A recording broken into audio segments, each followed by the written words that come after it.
checking tape in New York. How you doing? And welcome to Atlanta. You reporters, I had a great relationship with reporters through the past years, and you either can make me or break me, and I'm gonna do what I can to let you make me, okay? So let's have a good relationship here. I love the press and I love the exposure, but sometimes, you really do want your privacy, but this is everything I wanted it to be. And I'm just happy to, fortunately, have that opportunity.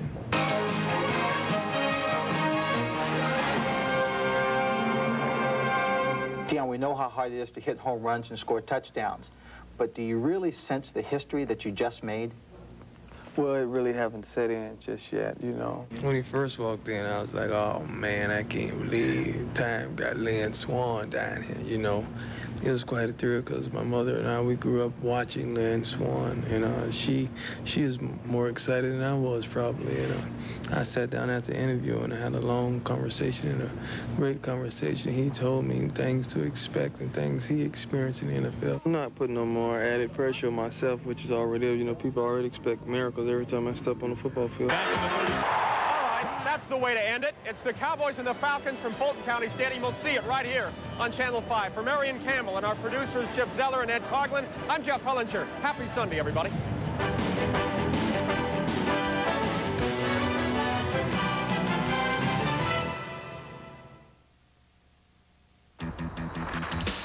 If you think you have all the time in the world to get that once-a-year clearance deal on a new Ford, that there will always be a big selection, that Ford rebates as high as $1,500 will never end, and 2.5% financing for Ford will just go on and on. If you think your 185 Southland Ford dealers are going to offer deals like this forever, think again. The Ford official clearance ends soon. Have you ever wondered what the personal computer was really invented for? Well, this is it. It's a new service called Prodigy. Connected to your computer, and it's this simple to find great values from home. This simple to shop from dozens of merchants from home. This simple to bank, book the best airline fares, get stock quotes, all from home. And it's just $9.95 a month. Prodigy, from a partnership of IBM and Sears. Finally, what the PC was invented for. See the Prodigy service demonstrated at a dealer near you. Okay, you're trying to decide between the Jeep Cherokee and the Isuzu Trooper. Let's weigh the facts, shall we? The Isuzu Trooper comes standard with four-wheel disc brakes and triple skid plates, more cargo space, a larger fuel tank, and more headroom. Oh, and one more thing. The Isuzu Trooper costs about $1,000 less.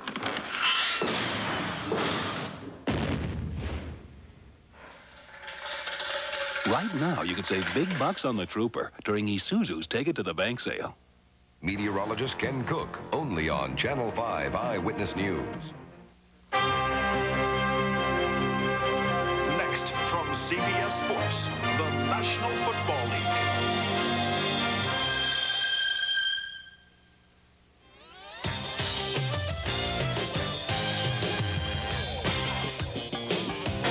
You are looking live at Atlanta-Fulton-County Stadium, where the Falcons and the Cowboys feature high-paid rookies. Troy Aikman did not yield instant dividends on Dallas's $11 million investment. But as for immediate returns, Neon Deion Sanders flashed his $4 million form on a 68-yard punt return. Out in the Midwest, the New Orleans Saints make their first ever visit to Green Bay's historic Lambeau Field. Saints quarterback Bobby Hebert is off to a strong start. He completed 84% of his passes in last week's opening day victory. And in our nation's capital, it's been a short week for the Redskins as they welcome the Eagles and Rocket Randall Cunningham, who is being touted in many quarters as the prototype pro football player of the 90s.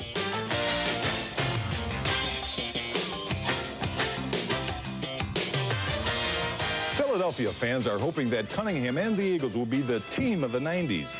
I visited with head coach Buddy Ryan and found he's having fun now. And for the rest of the league, that's no laughing matter. No matter who emerges as the team of the 90s, chances are by then some teams will be playing in different cities. I'll have the latest on the owner's popular new pastime, musical franchises.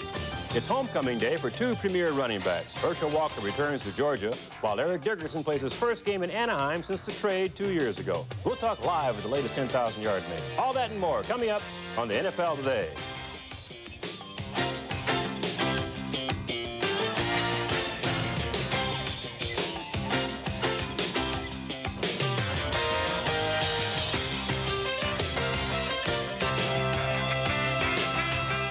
Good afternoon, everybody. I'm Brent Musburger, and welcome to Week 2 on the NFL Today. Who would have thought that one of the centers of excitement would be Atlanta, where the Falcons have sold out for the first time in 2 years, in part because of Neon Deion's primetime show, but also because for Georgia fans, this is the second coming of Herschel Walker. How about them Dog fans? They scooped up the last remaining tickets to see their Heisman hero in action. Now, Herschel was hardly heroic last week. He was held to just 10 yards on 8 carries, and he was not happy. As years I've been here, I've stated that I love to get the ball. You know, I can't really do anything without the ball in my hand. You know? Every player wants the football as many times as he can get it. And we understand that. And Herschel is a very talented individual, and we want him to have the football. It's not like we're trying to keep him from getting it. We want him to have the football. The only thing is we'd like to have the old offense have the football. We just didn't have it very much Sunday. We only had it 15 minutes. Herb, what's the latest with Herschel? Well, he was upset about not carrying the ball. As a matter of fact, a story came out of Dallas saying that if he didn't carry the ball more by the 8th week of the season, he would request a trade. So I talked to Cowboy owner Jerry Jones this morning, and he told me that no such talks have taken place between Herschel and the club. As a matter of fact, Herschel came back to the Cowboys and apologized for his early temper tantrum earlier in the week. But he's currently under contract now for 2 more years, and the club is considering right now continued negotiations with him. You know, I can remember when Eric Dickerson really blew his way out of Anaheim. Now, what about Herschel? What would he be worth on the open market, Will? Well, I think in the league they would call this a Lawrence Welk trade. That's a 1 and a 2 and a 1 and a 2. That was coined by Don Klosterman. He was the general manager of the Rams, and he traded Roman Gabriel, John Hadle, and then later Jim Plunkett traded Dickerson, all 1s and 2s and another player. I think he'd be in that range. Don't remind the Packers of the Hadle trade. And it was 2 years ago when the Rams pulled the trigger on that deal of the decade. The centerpiece, of course, was the all-pro running back Eric Dickerson. He joins us now live. Eric, good morning and welcome. Good morning.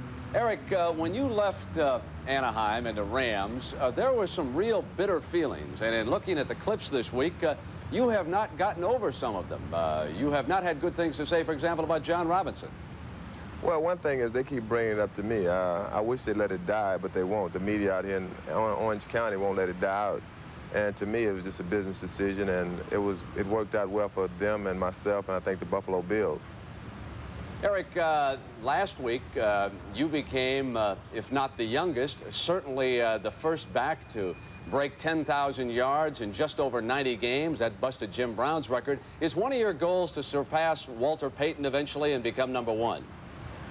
Well, right now, no. My goal is to get a Super Bowl ring if that's possible, and then maybe pass Walter Payton. But for sure, I think about things like that because Walter was a great running back, and I think he sits alone in front of everyone else. Eric, what's the key to longevity? Staying healthy would be the obvious answer to that. But how did someone like Walter Payton stay in such good shape, and what do you do to remain that physical, conditioned athlete that you have to be? Well, one thing is you have to stay fit and in good shape in the off season. And ever since I was in college, since my senior year, I weighed around 217 and 220. And my weight hasn't changed much. I think that's one thing that keeps me pretty much healthy because I stay in pretty good shape in the off season. I run, I ride my bike, and I stay pretty healthy when I come to the season. Eric, good luck. How about those Mustangs last night? Yeah, I heard those Mustangs won a game. I couldn't believe it. Yeah, let's show everybody the winning touchdown. I know you haven't seen it. You didn't even know they'd won this morning, but here it is. And the quarterback for SMU will do his best imitation of one Doug Flutie. Well, you remember when Flutie used to drop this ball off? This is the same type of play. Gets up to the line, he drops it over, a little basketball pass. And that breaks Connecticut's heart. 31-30, SMU a winner. Another upset last night was this one. Oklahoma did not score a touchdown. They were beaten by Arizona 2 field goals to 1. And the final 6-3, the Sooners go down to their first defeat this season. Well, last year's glamour boy in college football, one of them has joined the NFL. Tony Mandarich has not played it down yet for the Packers, but the second pick in this year's draft has already had a big impact on the small town of Green Bay. Pat O'Brien has that story. It is the dawning of a new age in Green Bay, Wisconsin, but it's not a quiet one because Tony Mandarich has hit town. So, Tony, welcome to Green Bay. What do you think so far? Well, it's not that bad. I mean, I've seen worse. Could be Siberia. Tony Mandarich is getting ready for football, heavy metal music, and heavy metal. On this day, he wonders what the team record is for 315 pounds. He learns it's 19 repetitions. You guys won't believe me. I got 23 the day I would have reported to camp. Excess is a good word for Tony. All you have to do is look at him and listen to him. This was laying on your kitchen counter. Yeah. Tell me what it says. $176,395.20. How does that feel? This is the first part of your bonus check. That feels like the government takes a lot of money. It is no secret that the Green Bay Packers are delighted that Tony Mandarich is now in town, as are the fans here in Green Bay. But nobody is happier about Mandarich's arrival than the folks at the local food center here on Lombardi Avenue. You will eat this? Yeah, one meal, easy. Plus, like rice or whatever else we have. He is arguably the greatest offensive line prospect ever, and he's also just a little bit different. But go ahead. You argue with him. Pat O'Brien, CBS Sports, Green Bay. Thank you. Okay. Mandarich will be activated and expect to see some action for the Packers next week. Now, when we come back, Dick Butkus will go one-on-one with Eagles boss Buddy Ryan as the NFL Today continues live on CBS. The NFL Today is sponsored by True Value Hardware Stores. For quality selection and personal attention, make True Value Hardware your store of first choice. The Menon Company. All over the world, Menon products take care of people who take care of themselves. And by Radio Shack, the technology store, America's leader in consumer electronics. I give 110%. So does Speed Stick deodorant. Has no alcohol to evaporate. Its protection lasts all day. 110% protection that glides on. That's your edge. Speed Stick deodorant, the wide stick. Leaf by leaf, nature tells you it's time for fall cleanups. But first, get everything you'll need from True Value Hardware Stores.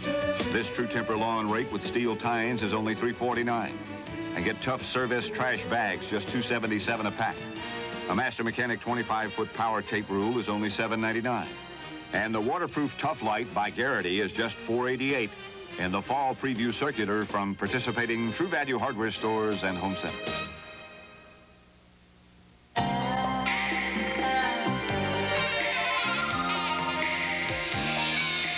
Sometimes you got it today. Emerson's got it right. Fine-tune your life. Nobody's gotta tell you. Emerson does it right. Fine-tune your life. Fine-tune your life with Emerson. Xerox presents the Great American Torture Test. We challenged the bone-numbing cold of northern Alaska and intense city traffic. Traveled coast to coast to the suffocating heat of Death Valley and passed with flying colors. Xerox, because extreme conditions demand extreme protection. Today's union movement is all about giving people a voice in what goes on at work and in supporting one another. I believe in that. I said union, yes. America works best when we say union, yes. It's only week 2, but already an important matchup in the NFC East. Washington coach Joe Gibbs is 12-4 lifetime against the Eagles, while Philadelphia coach Buddy Ryan is 0-3 at RFK in Washington. Hey, you were with Buddy in Philadelphia. What was it like down there this week? Well, it was very refreshing, and I think this piece will show you why. He sounds the same. Come on, baby, knock his ass back here. He looks the same. Give him a look. Get up. Good. Oh, that's it. But there is a difference in Buddy Ryan this year. He seems, well, happy. Last year, plays such as this one would drive him crazy. But if last week is any indication, the Eagles' defense has gotten to the level that some say is good enough for a trip to the Super Bowl. Has Buddy really mellowed? There was only one way to find out. And so this week I dropped by his suburban Philadelphia hideaway, and sure enough, I found a man at peace with himself. It's a great feeling. I mean, it's fun to coach here now because everybody's on the same page, you know. Whenever you having to discipline people all the time and trying to get them your way and get rid of people and bring other people, it's no fun. Nowadays, there's plenty of fun just hanging out with his buddies. They can jump on Louis' leg or something. Hey, we'll get another kicker. That's easy. We had last year, we had 6 of them. You see what that got us? Not everyone is cut out for the buddy system. Ryan has stockpiled the kinds of players he thinks will do the job. And as more of Buddy's buddies came aboard, the victories followed. But make no mistake, Ryan cares about quality, not quantity. Some guys you go talk to that are great talents, supposedly. I mean, all they really want to do is sign the autographs, wear the good shirts and the beautiful coats, and comb their hair and drive the convertibles. I'm not interested in those kind of guys. I'm interested in those kind of guys who want to work to win a Super Bowl. In the past, Ryan took a hammering in the press for his unorthodox approach. Now the media can't get enough of him, and neither can the fans. We play the game where it's supposed to be. All out, full tilt, take no prisoners, don't shake hands after the game, get out. Even his old players took a while before catching on. He was just so hard to understand, but then after you saw that there was a definite method to his madness, then, you know, everybody began to rally around him, and you know, we took a liking to him. In his football travels, Buddy Ryan has always known success, and his coaching has touched the lives and careers of some of the greatest players the game has known. At each stop, this wandering genius has produced winners, and today, it's no different. It took us a while to figure Buddy out, but we know that he's for us. He stuck his neck out for us, so we'll live and die for Buddy. I really believe in my heart if it wasn't for Buddy, I probably wouldn't want to play here. He gave me another chance, and I respect him very much for that opportunity. I thank God for him. And I handle each one just like, you know, they're my kids. And that way it's always fair, but it's always fun, too. We got a ball for you. Hey.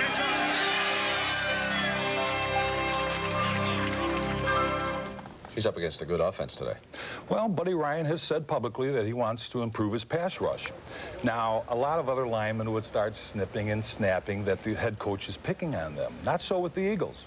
Reggie White called a meeting of all the defensive linemen. Reggie said, look, a lot of us will be double teamed, so who's ever left one-on-one must get to the quarterback. Now, that's a direct, straight-out responsibility, and I like that. You know, expect the Eagles to come up with something different today, though, Brent. You know, one of the coaches told me, Irv, don't get me wrong. He said, but in the past, when we played the Redskins, we felt like we had to play our best game to win. Today, we're a much improved football team. If we play our football, we'll be okay. Expect some kind of unusual strategy early. We return Will McDonough's Inside Look as the NFL Today continues here on CBS.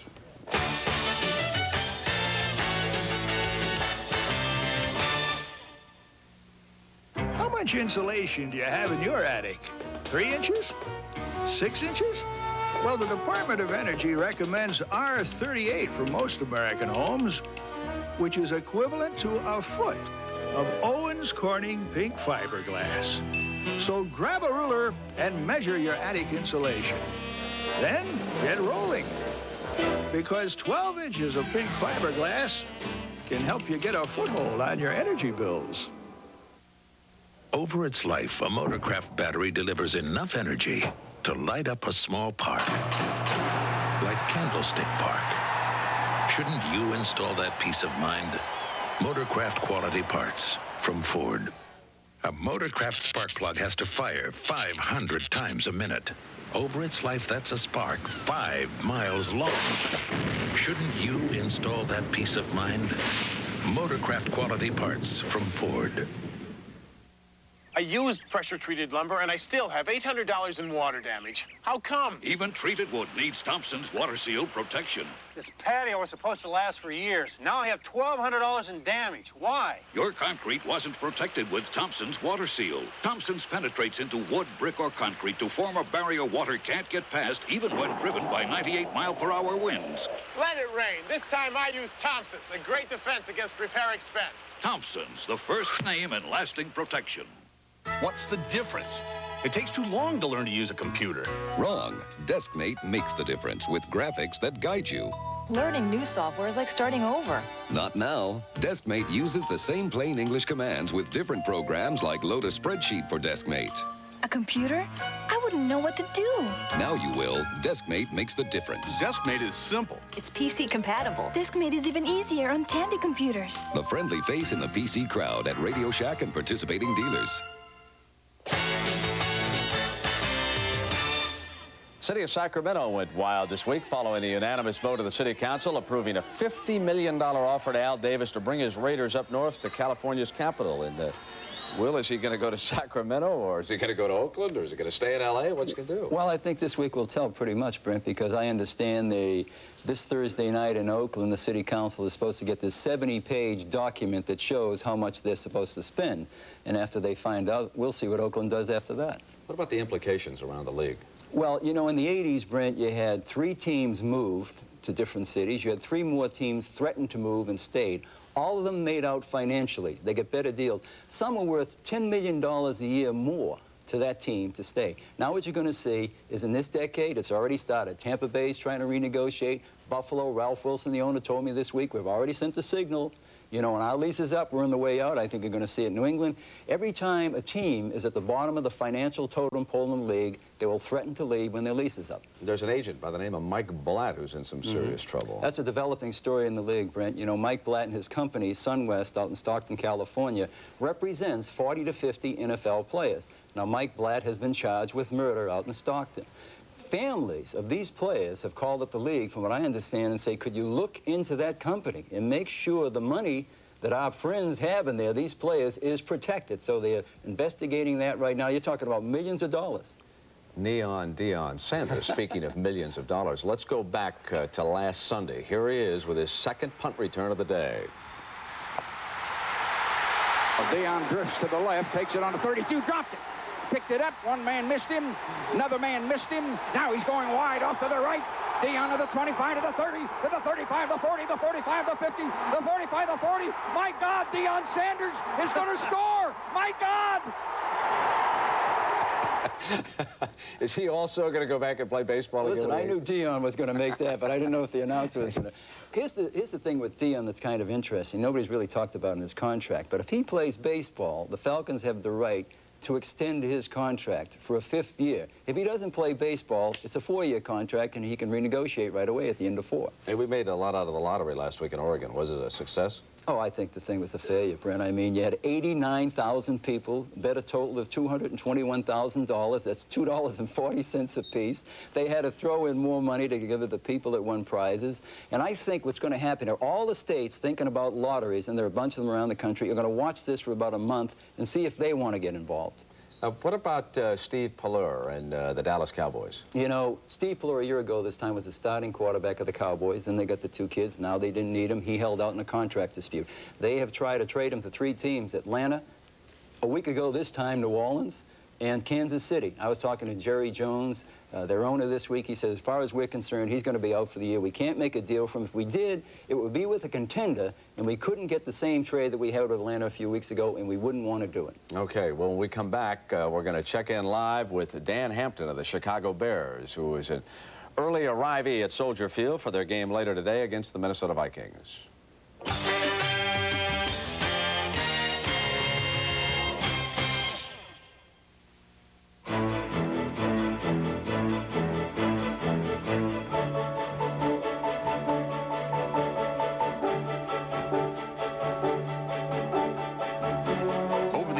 Much has changed about the game. Today, the best in the business fly.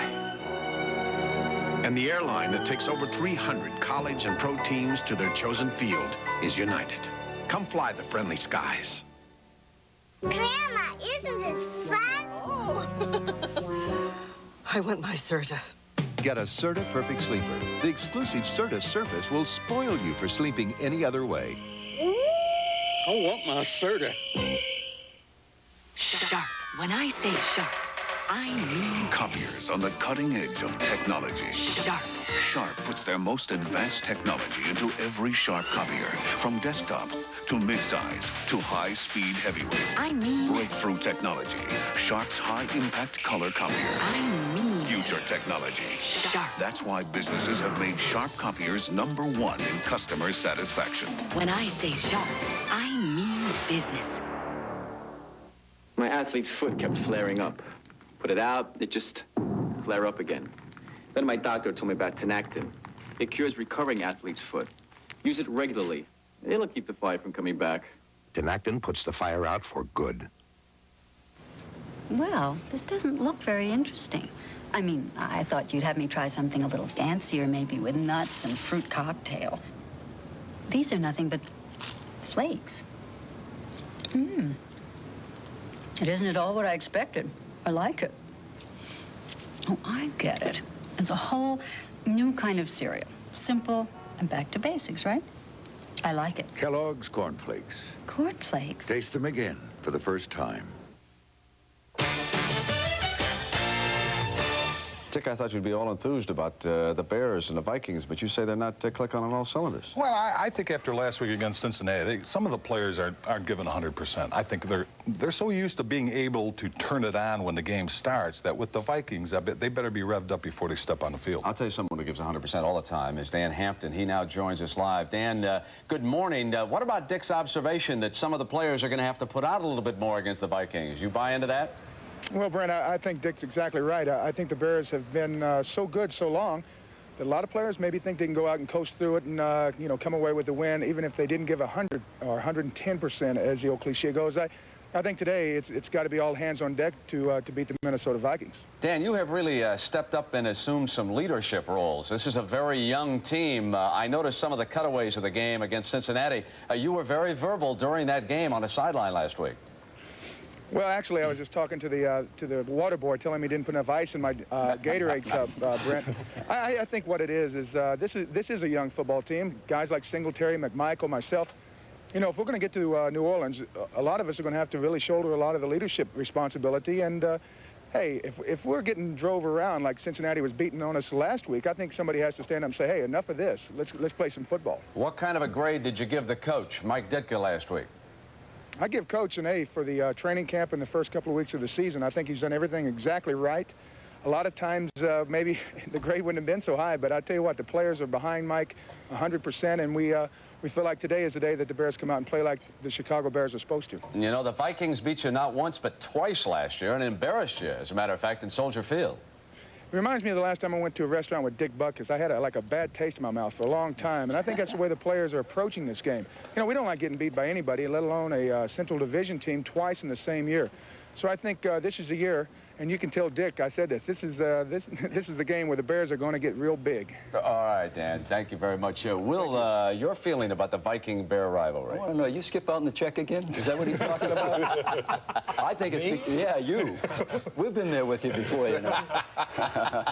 I think it's becoming the best rivalry in football and might be for the next 2 or 3 years because both teams are still really young, and I think Minnesota now is getting to a point where they might have a little edge on the Bears. All right, upset special. Tampa Bay will shock the Super Bowl champion. You don't buy into that, No, that would be a real shocker. The 49ers are a great road team, Brent. I know it's early in the season. They might take Tampa Bay for granted. They won't. Last year, they were 7-2 on the road. They're undefeated on the road this year, and they're just too far superior to Tampa Bay. How quickly they change. Last year, they're drilling Vinny into the ground. He has a great game last week. They're going to be a surprise team, Irv. Come on. Yeah, but not surprised enough to beat the 49ers, Dick. I mean, that's a different class. Well, I really think the Buccaneers have got a shot down. What were the 49ers after 11 games? Like 6-5 last year? Yeah, and then they come on strong. You know, I think the thing with Tampa Bay is with Ray Perkins, he's the kind of team, you look at his background, he always builds with a young team. All right, let me pass along a quick reminder now for those of you in New York, L.A., Chicago, certain other cities. The NFL on CBS will come back at 4 o'clock Eastern Time. So long, everybody.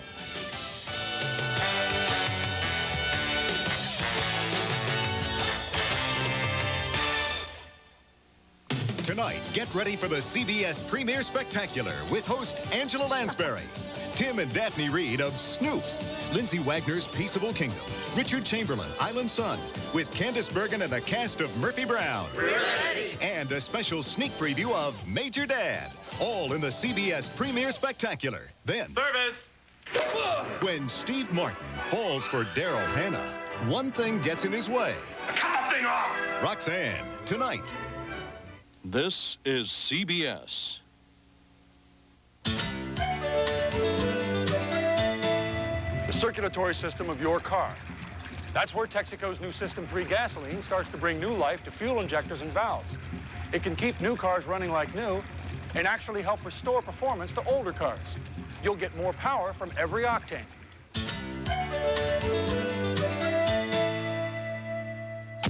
5 tanks is all we ask.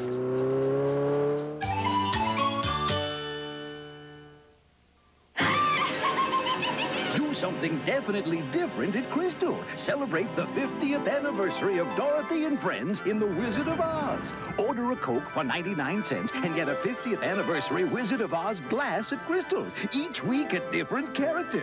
Collect all 6. This week only, take home the Good Witch Glinda. But hurry before time runs out.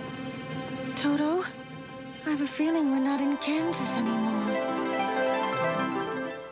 The engines have developed much more horsepower over the last few years. The racing engines have changed with the development of better quality metals. The lubrication end of it now is much more critical. Oils that you used to use would form the buildups now, the sludge, for instance. Now, you have to have oils that are specially formulated.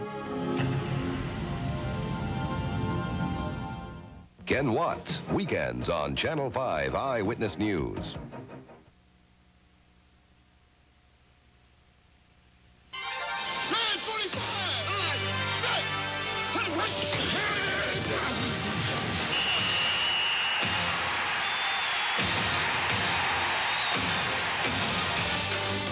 Dallas Cowboys' hopes were high after a successful preseason, but Coach Jimmy Johnson's smile and those high hopes were wiped out last week 28-0 by the New Orleans Saints.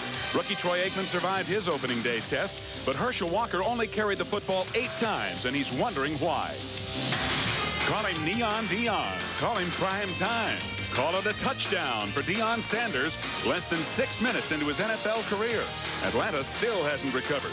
The Falcons responded with new spirit. And despite losing to the Rams, a big play offense has this Atlanta team ready to light up the scoreboard. CBS Sports presents the National Football League as today from Atlanta's Fulton-County Stadium, the Dallas Cowboys take on the Atlanta Falcons. Fulton-County Stadium is sold out for the first time in 2 years. The Cowboys are a draw, but the main reason, Herschel's homecoming as Herschel Walker comes back to Georgia. And it could not be a more perfect day here in Atlanta. Hi, everybody. I'm Steve Zabriskie, and welcome to CBS's continuing coverage of the National Football League. 2 teams who each lost their openers last week, but 2 teams who each feature one of the top rookies in the NFL. For the Atlanta Falcons, Neon Deion Sanders, of course, has lit up the town. And in Dallas and all over the country, really, everybody's talking about their fine rookie quarterback, Troy Aikman. My partner today is the coach, Hank Stram. And Hank, the big story for the Cowboys is after the great preseason, are they going to rebound from that devastating opening loss to New Orleans? Steve, I think that Jimmy Johnson is a good salesman, and you have to be a good salesman to be a coach, but I think he's going to sell his team on the idea that they have to play today. They have to express their true personality, and I think that's exactly what they're going to do, and I think we're going to see Herschel Walker dominate the offensive scheme by at least being involved in a game with 20 or 30 plays. Well, on the other side of the field, the Atlanta Falcons may have lost their opener, but I think they maybe learned a lot about themselves that they didn't know going into the season, and maybe they have something to build on this week. Well, you know, it's surprising that you talk to a team and talk to a coaching staff who just lost a game in the National Football League and that they feel good about the loss. However, they do feel good about the fact that they made a lot of progress. They have something to hang their hat on. They played very good, very tough, consistently aggressive against the Los Angeles Rams last week, and as a result, I think they feel that they've got a good future, they're on the right track, and that they're going to be a good football team as the season progresses. They certainly did have some type of a base as they found out they could score some points, but here they have lost the toss. Dallas has won. They have elected to receive. Scott Ankrum, number 81, and number 86, James Dixon, are back deep to receive, and it's a rookie, Dixon, fumbling the football inside the 5, but now the ball goes out of bounds and a penalty flag goes up. And they're going to re-kick it apparently as the ball went out of bounds.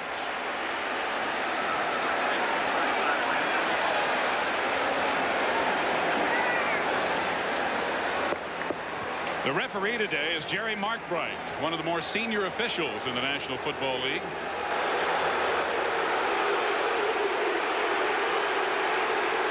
And he was going to make an announcement, but now he wants to be sure.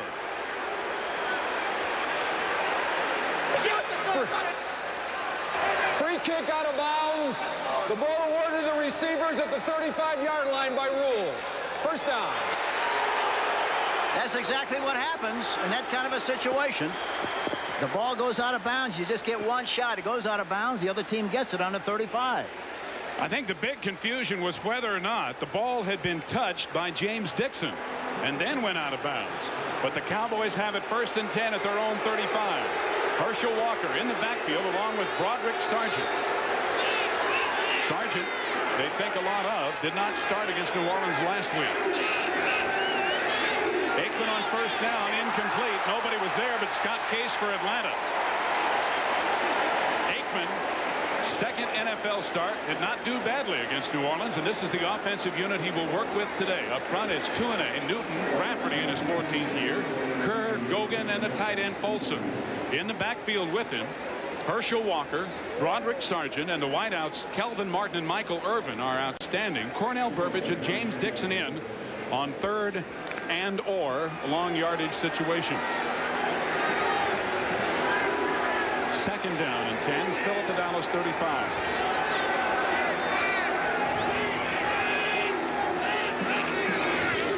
Walker.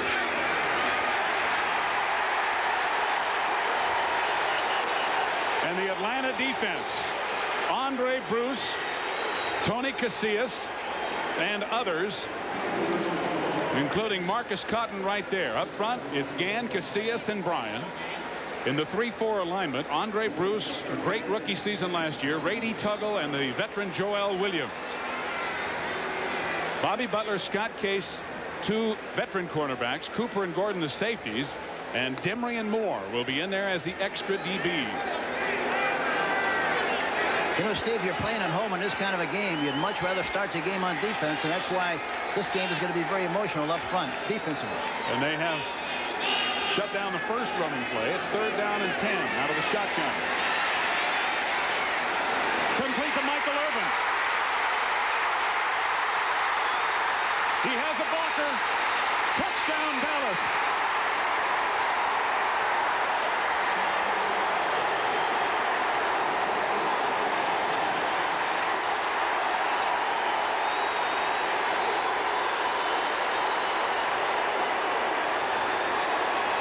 A 65-yard touchdown play on 3rd and 10. Here we see the isolation. Now look at him break to the inside on an inside route. Scott Case is covering on the play. He has him covered pretty well, but he gets a little bit behind. Irvin has that kind of speed. Makes a good move down here. There was a downfield block just enough to nick the defensive back. But Irvin changes the scoreboard and goes all the way in for the touchdown. Evan Cooper was the last one to had a chance to make the tackle, number 20. So Roger Ruzek with the extra point, and it is good. And very quickly here in Atlanta, just less than 2 minutes gone, 7-0 Dallas. Did you know that there's only one company that's willing to stand behind its 800 service and guarantee that your calls get through? We have a new AT&T 800 assurance policy which says the call must get through. If you're using AT&T's basic 800 service and all of a sudden there's a problem and you're not getting your calls, well, we can start to send those same calls to a regular telephone line right there in your office, and we can do that within an hour, guaranteed, get you back in service. We could probably do it quicker.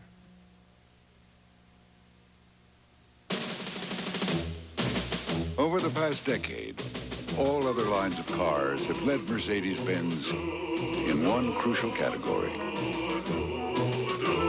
depreciation.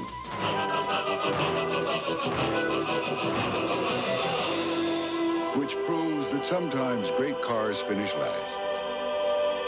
Mercedes-Benz, the resale legend.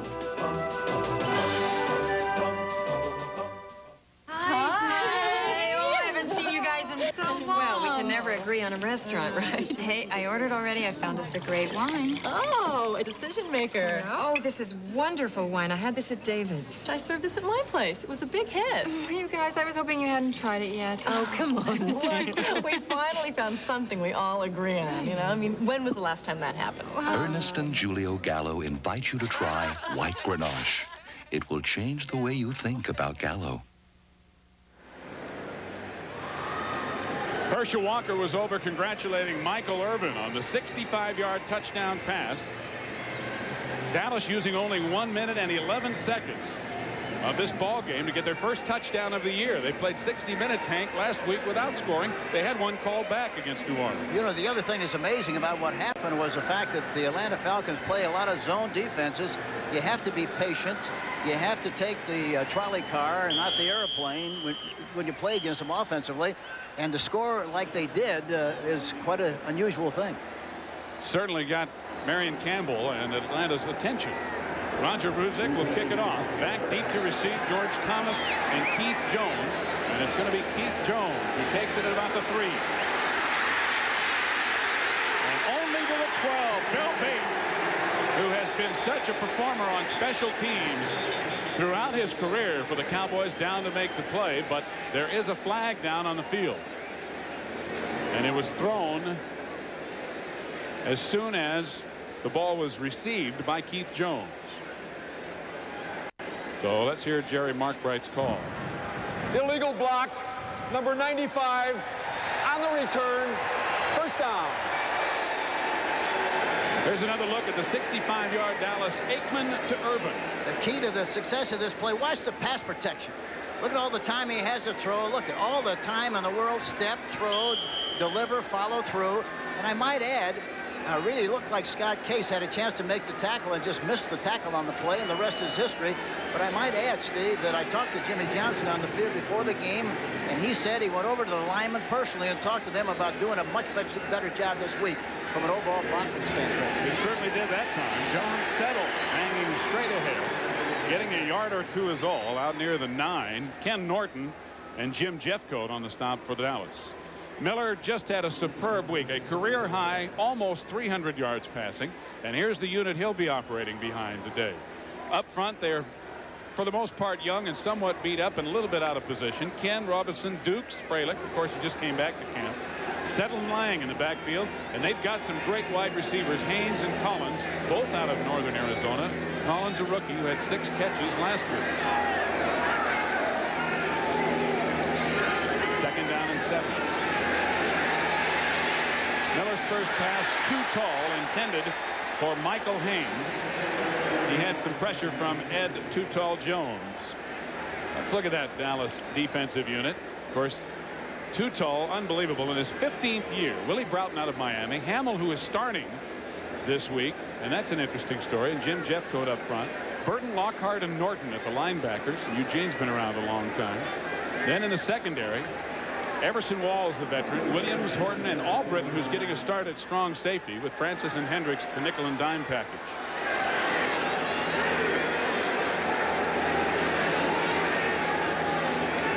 Down and 7. Draw play to Settle. And a good play by Ken Norton, as Settle's only able to pick up about 3, and the punting unit will come on. One thing they had to do this week over what they didn't do last week was fill with the linebackers. The defensive line of the Cowboys are getting off the ball very aggressively, try to make offensive people make a quick decision as to what they're going to do. And as a result, why linebackers have to fill very quickly. Last week they didn't. That time Norton did a good job, and you showed them what happened with the results. Kelvin Martin in his 3rd year out of Boston College, the lone receiver. And Scott Fulhay, who averaged just over 41 points a kick in the opener last week, will kick it from about the goal line. Martin calls for a fair catch, taking it at the Dallas 49. 12 minutes and 4 seconds remaining in the first quarter. It is 7-0. The Cowboys leading the Falcons.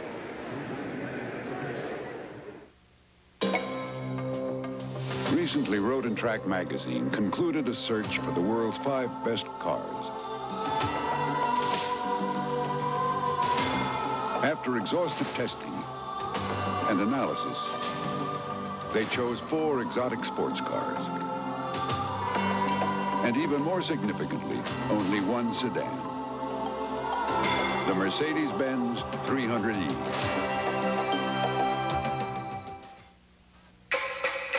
Dry is bold and wet. The taste of dry is less sweet. Michelob Dry, brewed longer, So taste after taste, there's just no aftertaste. Michelob Dry. Bold taste with no aftertaste. Performance. For some people, it's more than a passion. It's a way of life. Well, for all those people for whom good enough just isn't good enough, there's Speed Stick Antiperspirant. Nothing is wider. Nothing glides on drier. Nothing gives you all-day protection in a bigger way. All-day performance that's hard to beat. If you're going to give 110%, your antiperspirant should give 110% too. Speed Stick, the wide stick. By Menon. Well, this may not be college ball. JJ stands for Jimmy Johnson and Jerry Jones. In fact, you could have 4 J's up there. These 2 guys, of course, Jones the owner and Jimmy the new coach. Well, I think he's going to do an excellent job for Dallas. I really do. You don't win. And here's Marion Campbell, who has proven what a great defensive coach he has been. He's done a terrific job defensively with his team, and they've got to catch up offensively, and I'm sure they will as the season goes along. On one side, a guy in his first year in the NFL. The other side, Marion Campbell in his 28th year in the NFL. A reverse. Michael Irvin and Aikman with the block.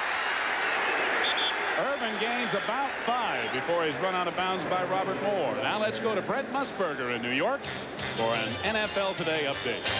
Well, Steve, the Washington Redskins have bounced back from the... Thanks, Brent. They certainly know Gerald Riggs here in Atlanta, don't they? They sure should, the way he's played. He was terrific. Gain of 6 on the reverse. It's 2nd down and 4, and Herschel Walker goes nowhere. Maybe even loses a yard. Tony Casillas, the nose tackle. And Atlanta's front, so far, Hank's doing a very good job. Casillas is a great slider. He plays on the nose of the center, number 75. Reads, react, and responds. He took a good angle from the inside and made the tackle on the inside. He's a great player and is having a very, very good season so far, talking about the preseason and now. Casillas comes out on 3rd and 6.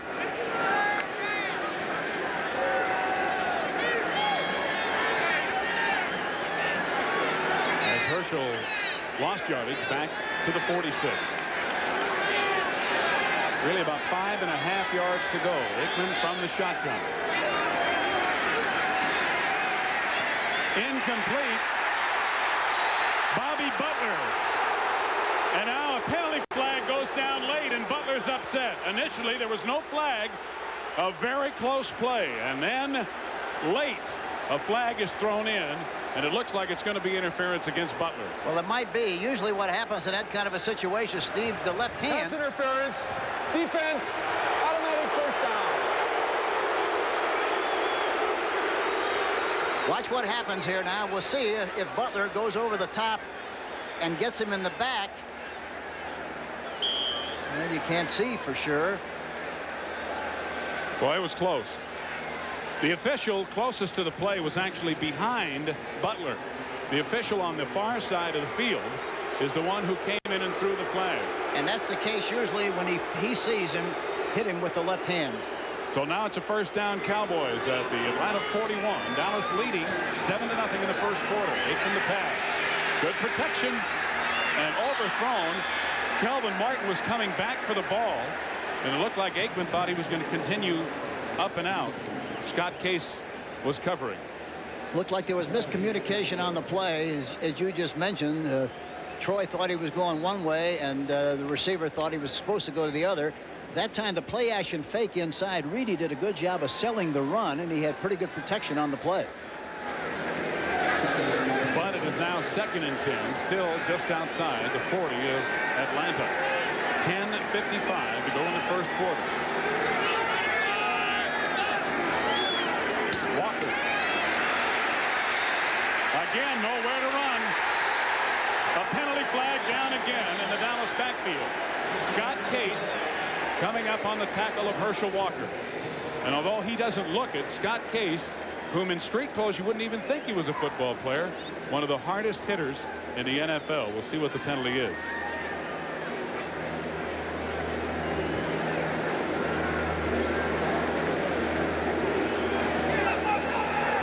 Illegal block, number 66, offense. Well, that can happen, Hank, when guys are running around back there and turning, and you can very easily hit a guy from behind. And it's Kevin Gogan. Well, that time, too, you know, Herschel Walker, it looked like the play was designed to go inside, and it looked like Gogan had a chance to make the block, but missed on the opportunity because Herschel bounced outside just where he was trying to make the block. The 10-yard penalty moves it back just outside midfield. So from the 49, now the Cowboys at 2nd and 20.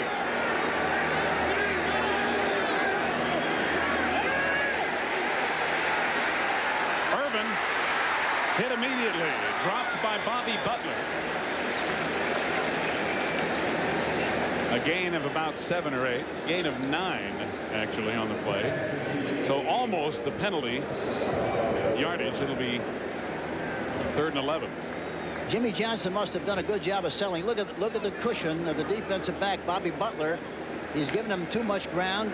He comes back. Irvin comes back for the ball. The ball is thrown just right at the chin. Then he comes back and makes the play. But again, the pass protection that time, the key was the pass protection was excellent, Steve. There's no rush whatsoever on the part of Atlanta. Aikman finally, for the first time all season, including the preseason, getting a chance and some time to throw. 5 defensive backs in the game on 3rd and 11. Aikman again with time going long. Incomplete. Great play by Charles Demry, who is the nickel back. Irvin had the ball in his hands, and Demry, timing it perfectly, pulled him away from the ball. I just wonder whether they knew Demry was in the game, because I think really what their initial thoughts were to go after Case, who plays that position normally, but this time Demry was there, and they threw it out there anyhow without recognizing who it was. I'm not sure. Well, now you know who it is, because the crowd is up for Deion Sanders, who is in to return the punt. Mike Saxon will do the kicking.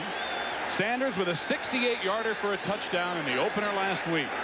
You know, the other thing, Steve, is you got to watch Sanders, because he looks at the flight of the ball and then comes back down and then looks back up again, and he has a tendency to take his eye off the ball and fumble twice in that situation last week. No chance there on a 42-yard punt by Saxon. Still 7-0 at Dallas.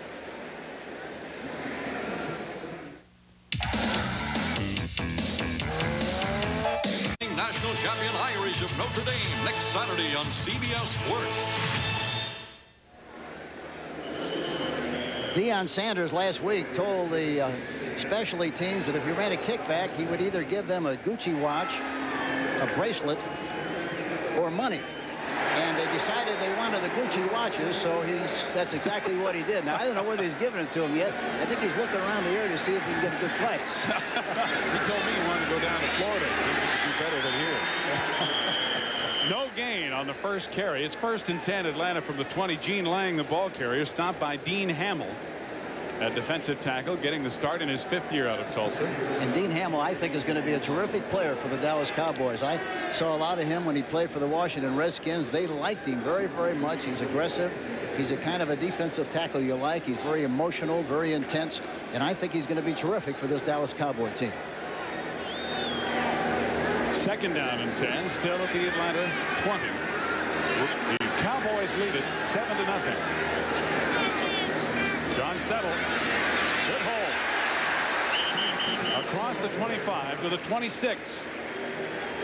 A gain of 6, so it'll be 3rd down and 4. Ron Burton made the stop. We get a shot of it here, and watch the hold develop, and watch the pursuit, and all of a sudden somebody goes through and flying through the air, and he cuts back behind that particular person who didn't fill that gap. I couldn't tell who it was. It looked like it might have been 51. It looked like it might have been Ken Norton. They give Settle 7 yards on the carry, so it is 3rd down and 3 officially from the 27.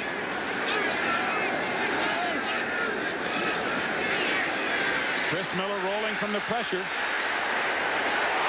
Dropped.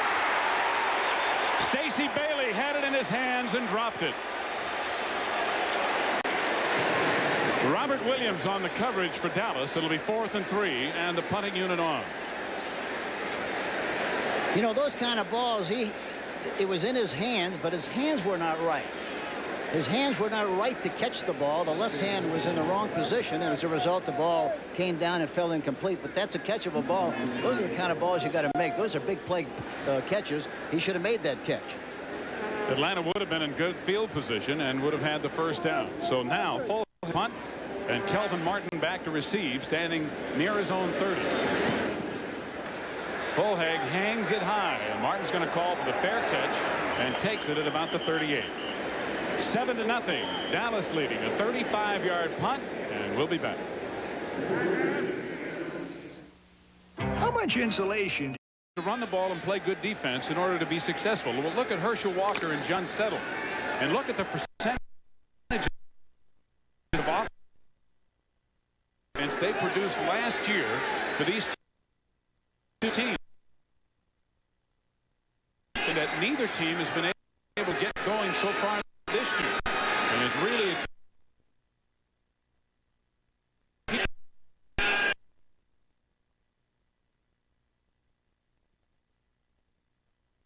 football.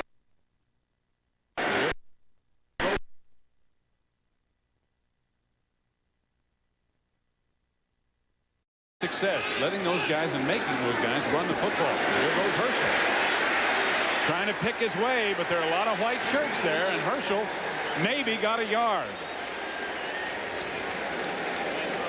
Broderick Sargent, number 39, the fullback, was out in front and really did a good job of blocking. Got a pretty good push on the linebacker, but by the time Herschel was able to get there, the pursuit was so severe and no chance whatsoever.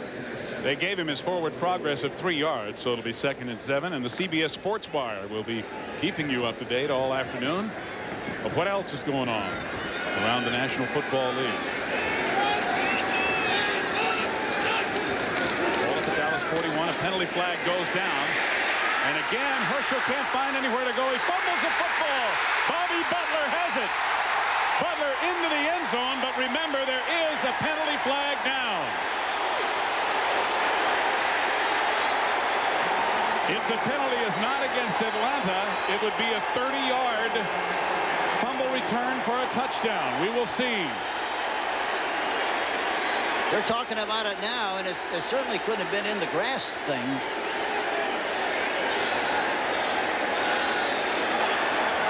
Illegal motion foul. Number 86, offense, penalty decline. It is a touchdown. Touchdown. Herschel Walker's fumble picked up by Bobby Butler, who ran it in from 30 yards out. And Paul McFadden will try to tie it up. Here they're running smashing, trying to run straight ahead. Look at the pursuit. Look at the pursuit. Herschel Walker tries to go back the other way. The ball falls out of there. It's picked up by Bobby Butler. Good pursuit by the Atlanta Falcons.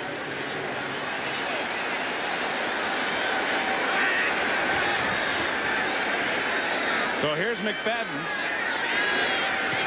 And he does barefoot it right through there to tie the game. Officially a 29-yard return by Butler for the touchdown. So the turnover results in 7 points in a tie game with 6:51 to go in the first quarter. Hank, one of the things that Atlanta learned about their defense last week, even though the Rams scored 31 points in beating them, was that they have the capability to make big plays on defense. Well, they're a very good team. They really are. They're a well-disciplined team. They're a zone team, and they're very thorough. Last night, for example, at their team meeting, one of the players talked about a what-if situation. What if they do this? What do we do? They didn't feel like they covered it well enough, so they took the defensive team out in the parking lot, went over the responses and responsibilities, and said, if they do this, this is what we do. But it was a great illustration how thorough they were in the parking lot last night at the hotel. Also an indication that they were concerned. Felt that it was worth spending some extra time on. You better be concerned when the players start asking you questions about things the day before the game.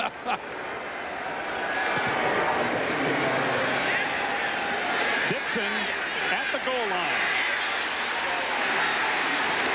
And a good play by Atlanta's Michael Haynes, who was down there with penetration and caused Dixon to have to jump over it.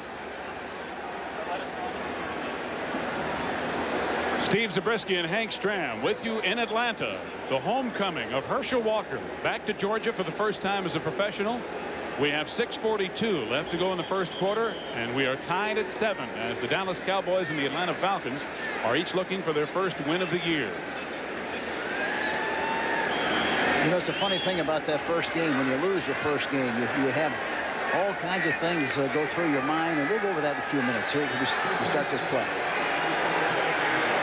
And each team with a very different situation under which they lost their opening game. 1st and 10 Cowboys. Roderick Sargent and Herschel Walker in the backfield. It's Walker, and again he goes nowhere. Tony Casillas hit him first, and then Andre Bruce finished him off. Casillas was the key, though. He got penetration, and anytime you get penetration, it's tough to make progress straight ahead on that kind of a play right up the middle.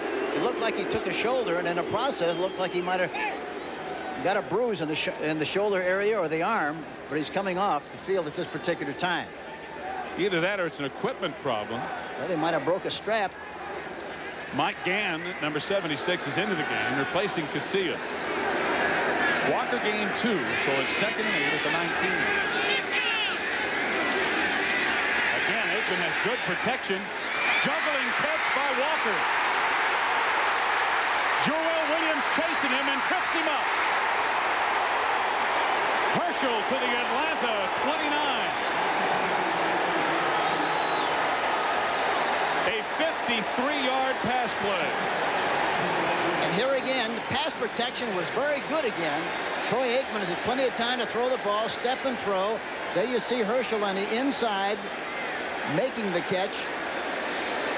And it looked like Joel Williams had him man for man, and that was the problem. And I think any time that you get a linebacker, you've heard it millions of times, you get a linebacker trying to chase Herschel Walker, you got a mismatch, you got a problem. Joel Williams still runs well, about a 4.6 40, but you're talking world class when you're talking about Herschel. When you're talking about lightning with Herschel. Fake to Herschel, Aikman in trouble. Tim Green, number 99, in his 4th year out of Syracuse.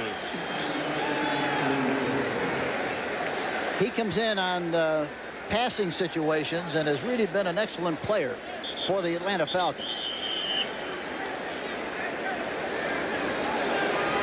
It's a loss of 5, so it'll be 2nd down and 15. For that play to really be effective, Herschel's got to be more effective running the football before you can really fake to him effectively. Yeah, that's right. You can't throw play action passes if you can't run the ball well at all, and they haven't been able to do that so far. With all the people on the line of scrimmage, you got to throw the ball. They're looking for Herschel again, but he gets through the first wave and powers inside the 25. Stopped by Marcus Cotton, 2nd-year linebacker out of USC.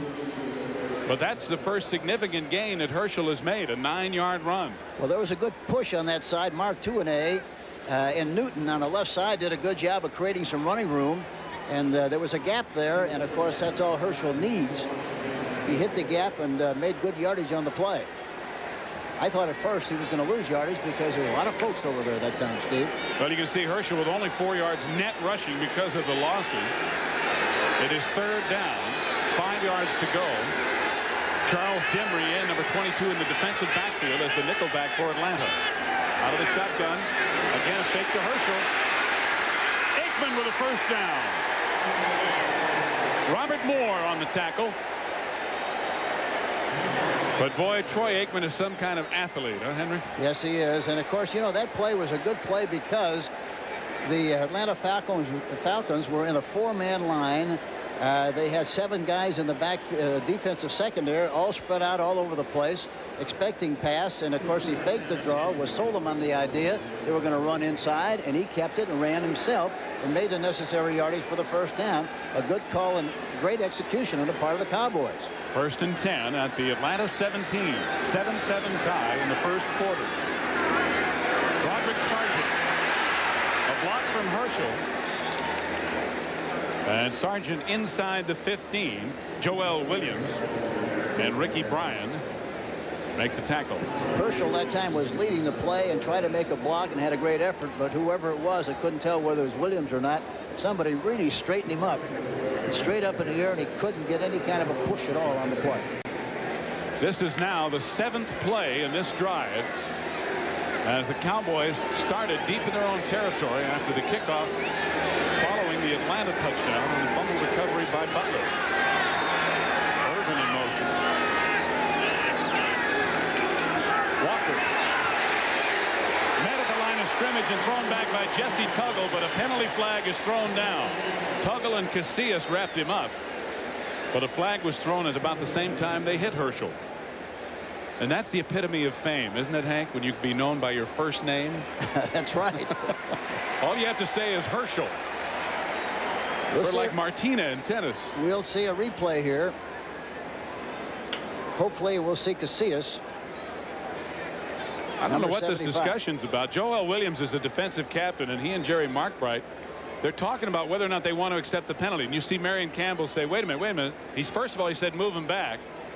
And if it's a 5-yard penalty, he's saying he doesn't want it because it's going to bring up 3rd down.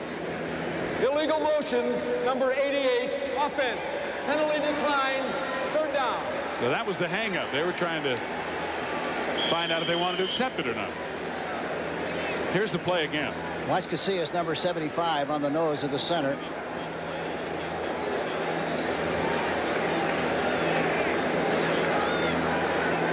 He actually didn't come over there and make the play. No, Jesse Tuggle stood him up. Yeah, he stood him up, and I thought that we got a better angle on Casillas coming in to help make the play, but he didn't do it at all. Tuggle was the guy that made the play. So it's 3rd down. And Aikman on the quarterback draw has the 1st down inside the 5. Marcus Cotton on the tackle. There's a great illustration, Steve, of why you have to have a quarterback who has escapability skill, who has movement by design, because he can make plays on his own. Everybody on the offense is defense except one guy, and that's the quarterback. And if you have a quarterback who can move, just like Troy Aikman did, he's going to move the chains and make big plays, keep the drives alive, and it's very important in the way football is being played today with situation substitution. And this has been a long and impressive drive as the Cowboys have overcome some 3rd down situations to now have a 1st and goal at the 4 in the final minute of the 1st quarter. Walker. Touchdown, Dallas.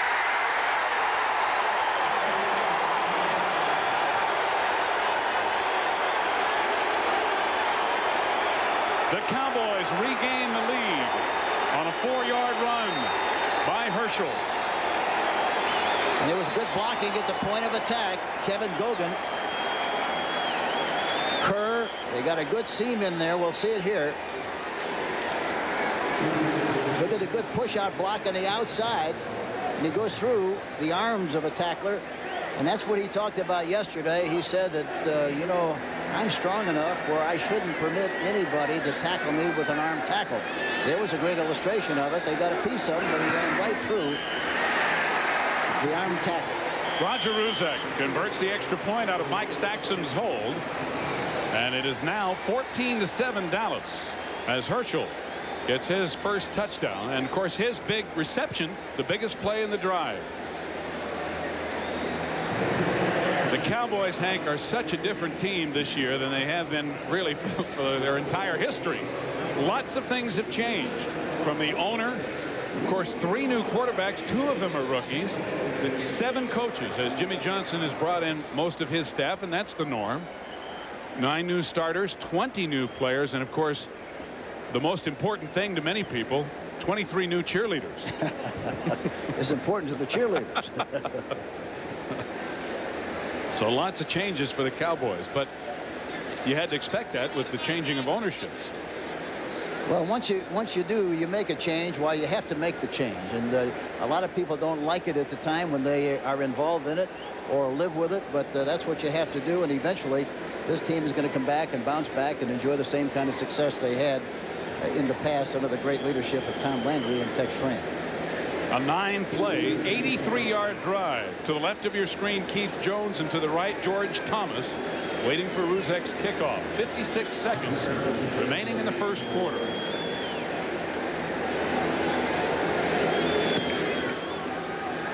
It's a short one.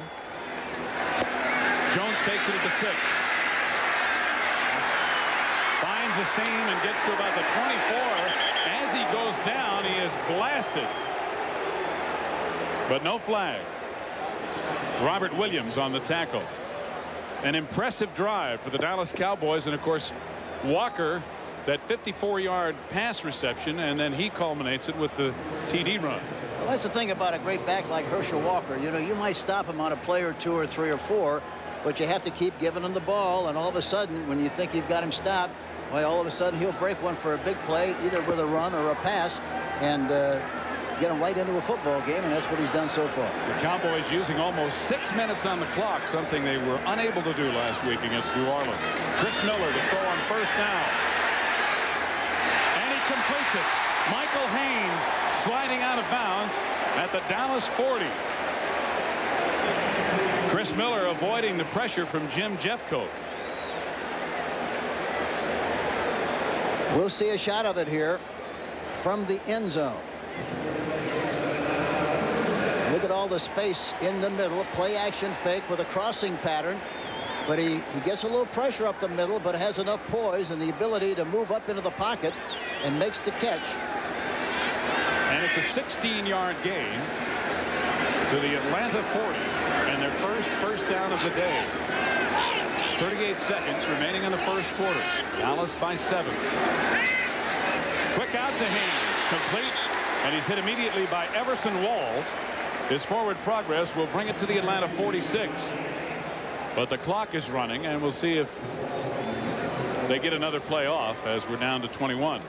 Marion Campbell last week was very disappointed because he likes for his team to have much better balance than they had a week ago. He came into this game with a hope and expectation of being able to run the ball much better. They haven't been able to run it very well so far.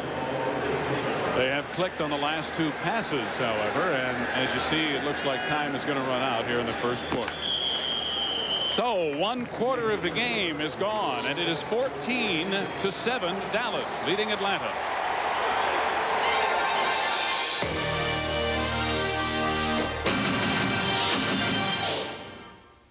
Get ready for the CBS Premiere Preview. We're ready. With host Angela Lansbury and a special sneak preview of Major Dad tonight at 8.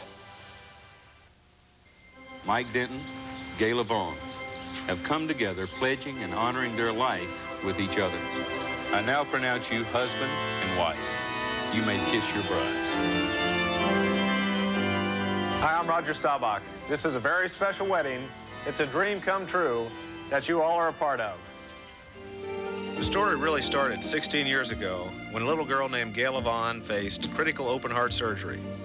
I was there as a United Way volunteer, and all of you who gave to United Way made that life-saving operation possible. But that was just the beginning. Over the years, we've seen Gayla grow into a beautiful young lady. We were there when Gayla became queen of her prom, and you're with me here today to see her dream come true. This story has a happy ending because of you. When you give to United Way, you're making dreams come true, and you're part of that dream. United Way, it brings out the best in all of us. Thank you. This message furnished by the National Football League. CBS Sports coverage of the National Football League is sponsored by Mercedes-Benz, engineered like no other car in the world. Owens Corning, our building products put your house in the pink. And by Armor All Protectant, because we're crazy about cars too. Steve Zabriskie and Hank Stram here in Atlanta, where we start the second quarter with the Cowboys leading 14-7. The Atlanta Falcons have a 2nd down and 4 at their own 46. They have just picked up their first down in this drive, as their touchdown came on a 29-yard fumble recovery return for a touchdown by Bobby Butler.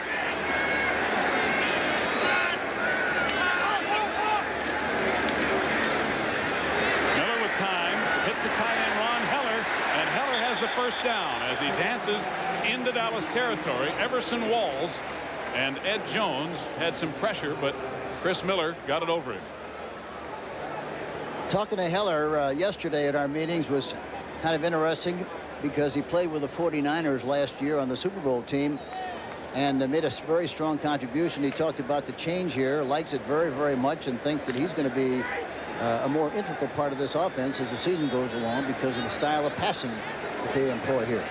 And Chris Miller has shown that he can pass effectively. Marion Campbell calls him just plain winner. Over the middle, incomplete. And that time, pressure on Miller for the first time. And the blitz for the first time. Too Tall Jones, Willie Broughton. But there's a penalty flag thrown.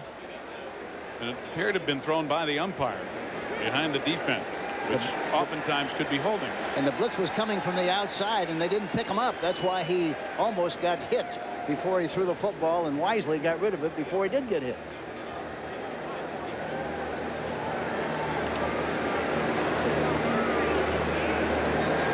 Holding number 57, defense, automatic first down. That'll move the ball 5 yards upfield to the 42 of Dallas. And it's Willie. No, it's 57, Ron Burton. That's right. We see it on the right side, perhaps. There he is. He's grabbing the tight end, and that's his responsibility, obviously, on a play. He can't let the tight end get a quick release, and he grabbed him in the process. John Settle looking for a hole and getting a few inside the 40, knocked down by Jim Jeffcoat. I tell you, the defense of the Dallas Cowboys is responding. They're responding and reacting very, very well. That was a counter trap play, pulling the left guard and the left tackle, and kind of slow developing. But by the time the ball carrier Settle got there, school was out. It was open. John Settle at 5'9" and 200 pounds. And he, like Herschel Walker, very key to the success of his team's offense.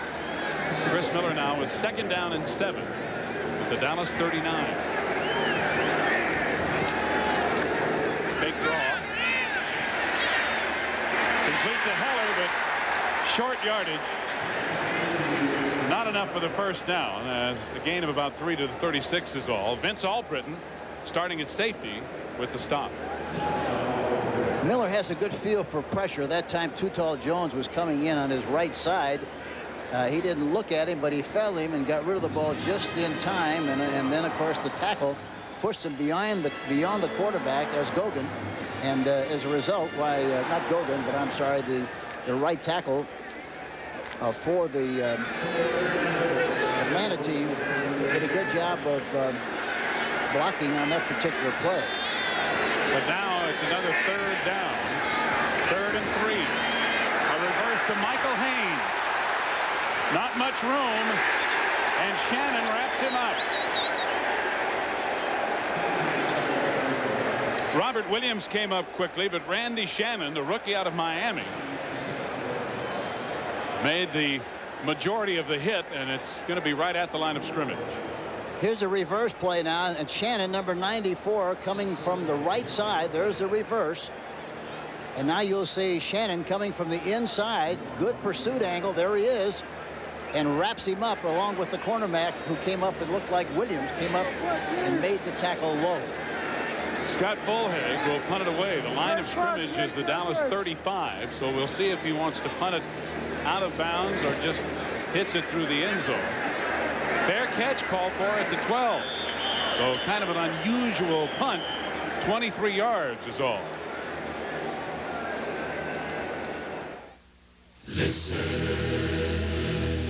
Something new is happening at Chevrolet.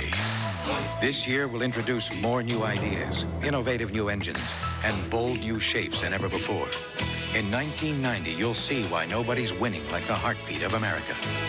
All you have to do is listen. The heartbeat of America. That's today's Chevrolet.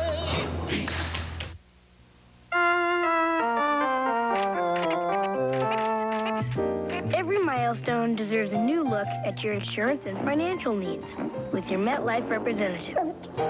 Get Met. It pays.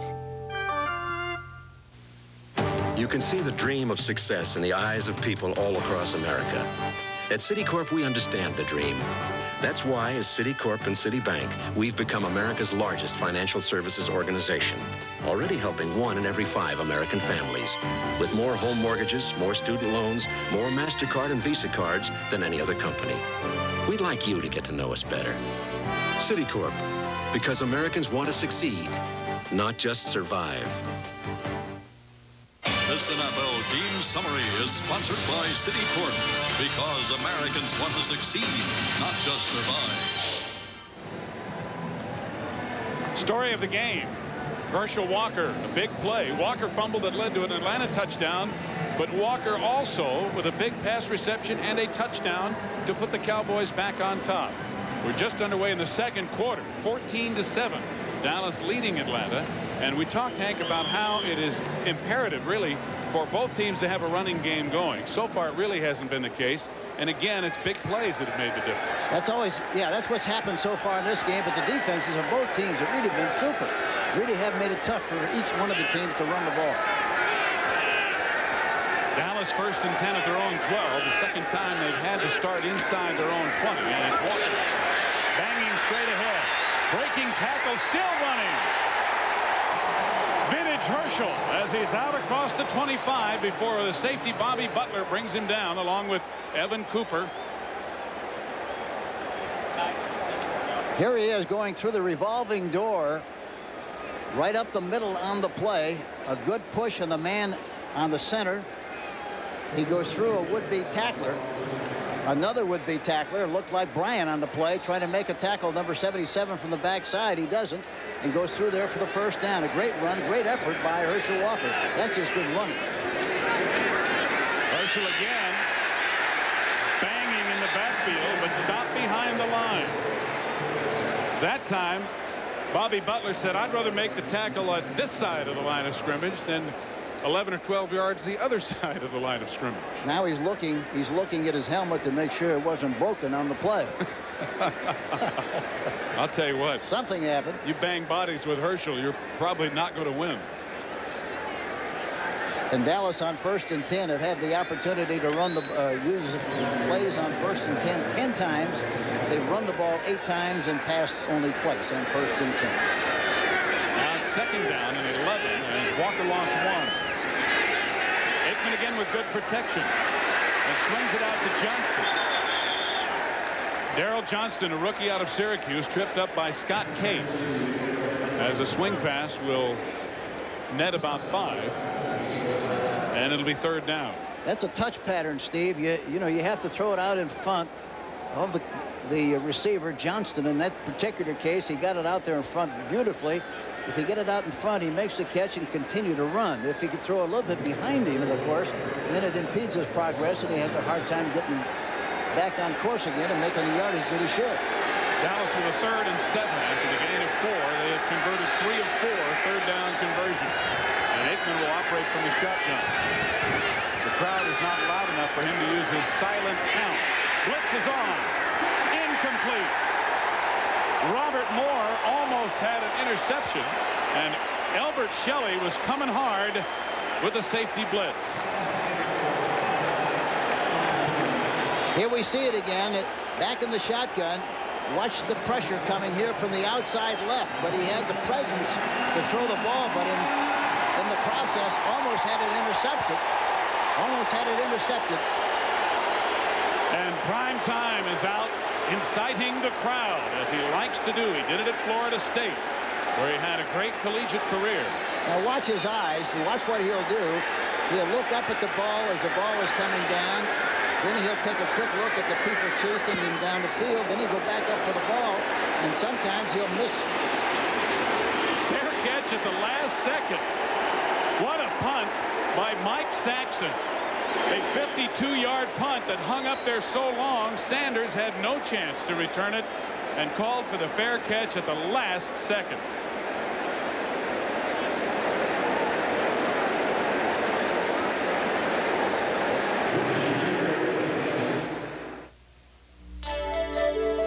Nature's light, giving life to sparkling streams, as only nature can, helps create the clean, fresh taste that makes Bud Light the one light that outshines them all. Listen. can't miss it. It's the new look of Chevrolet. This year, you'll see more new shapes and more new ideas than ever before. You'll see why nobody's winning like the heartbeat of America. In 1990, we'll let our style do the talking. The heartbeat of America. That's today's Chevrolet. Because most of our flights are short, this is what our meals look like on Southwest Airlines. It's also what our fares look like. Southwest Airlines.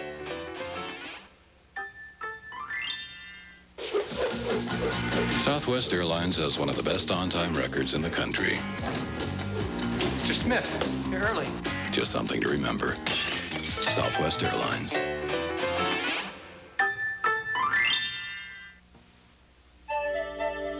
Nature's light, nourishing golden fields of barley, as only nature can, ensures the clean, fresh taste that makes Bud Light the one light that outshines them all. Tonight, a major sneak preview. There'll be major laughs and major fun. Nice kids. You ever whack them? Major Dad after 60 Minutes tonight. Here's a great shot of Sanders. Now watch what he does. He's looking up at the ball.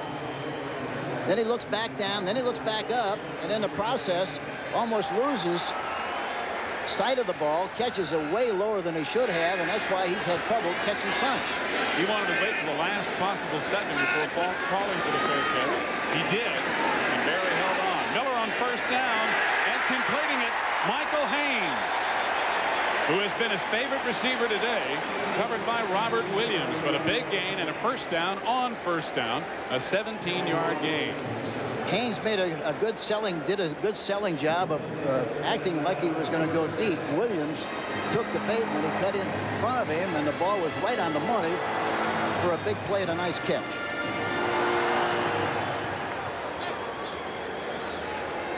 Miller coming up out of the huddle to check with the sidelines. The Atlanta quarterbacks signal in the plays to Miller. First and 10. Atlanta at their own 38. John Settle. And Settle runs hard, getting it out near the 45 before he shoved back. Eugene Lockhart, the middle linebacker, and Gary Cobb, in his 11th year in the NFL out of USC, make the stop. Mike Kinn, the left tackle, number 78, and also Robeson pulling on the play. The left guard, the left tackle, watch him pull to the right. Herschel Walker supposed to go inside. There was no place to run. Settled. Supposed to go inside, jumps to the outside, and makes yardage on the play. Gain 6. It'll be second down and 4. Settle again. Has the first down as he gets it to midfield. Gary Cobb again making the stop for Dallas. And the CBS Sports Wire continues to bring you up to date as somewhat of a surprise Washington all over Philadelphia this afternoon. Well, they're very capable. They're a good football team, even though they lost to the Giants. And the Giants are a very good football team, too. That was... Well, that Eastern Division, boy, be tough. First and 10, right at the 50. Atlanta moving the football. 8.5 minutes to go in the first half. Settle again. Nowhere to go. Ken Norton with penetration to make the tackle in the backfield.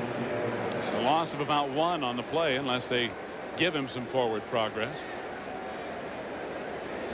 Again, the linebackers of the Dallas Cowboys are playing much better than they did a week ago. They're responding and reacting and pursuing much better and making quicker decisions. Settle has carried 7 times for 29 yards. No gain on that play, so it's second and 10, still at midfield. 3 wide receivers in the game for Atlanta. Miller with good protection completes it underneath to Sean Collins. First down. Down to the 30 of Dallas. Everson Walls and Vince Albritton make the tackle in the secondary. It's a gain of 20. Here we see him on the left side. Sean Collins, number 85. He's in the slot. He comes across the middle area. And he's wide open. They get the ball to him in good shape, and he runs well once he makes the catch. Even though he got hit about 5 yards earlier, he really stretched it to 5 more yards on the play. And Chris Miller has now hit 6 of his last 7 passes. As the Falcons are driving, 1st and 10, the Dallas 30. Settled. Jones misses him. Jim Jeffcoat, however, gets him from behind. We're in Atlanta. 14-7. Dallas leading the Falcons. 6 minutes and 44 seconds remaining in the second quarter.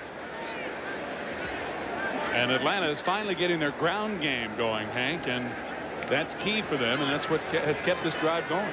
Yeah, you have to have the kind of balance, and even talking to Troy Aikman yesterday, asked about the balance, and also Chris Miller. They said they like to be able to run the ball twice as much as they throw the ball, which is the kind of a ratio you like to have and usually have if you're doing a good job offensively. 2nd down and 8. Miller firing over the middle, complete to Gene Lang. Lang is hammered but holds on. He was sandwiched between Eugene Lockhart and Ron Burton. He'll be a couple of yards short of the 1st down. Both of these teams defensively are primarily zone defenses because, and by that I mean, of course, you've heard it many, many times, but they're covering areas instead of people. And so they're piercing the areas between the linebackers and the defensive backs. And there was a great illustration on the last play. And pass protection was good again.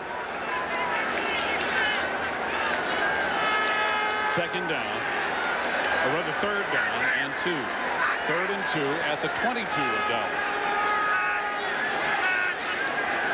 Pitch to Settle. Good blocking, has the 1st down. Run out of bounds by Lockhart and Robert Williams. The success of the play was based on the fact that the left tackle, Mike Ken, got a good hook block on the right tackle, right end. Jim Jeffcoat knocked him down, and as a result, they got around the corner and made yardage on the play. One of the toughest things to do in the NFL is to block that corner.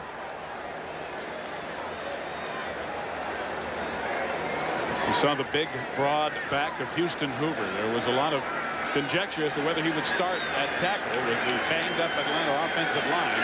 He has a bad knee, but he's in there next to Bill Fraley. Miller to throw under pressure. Ken Norton has him.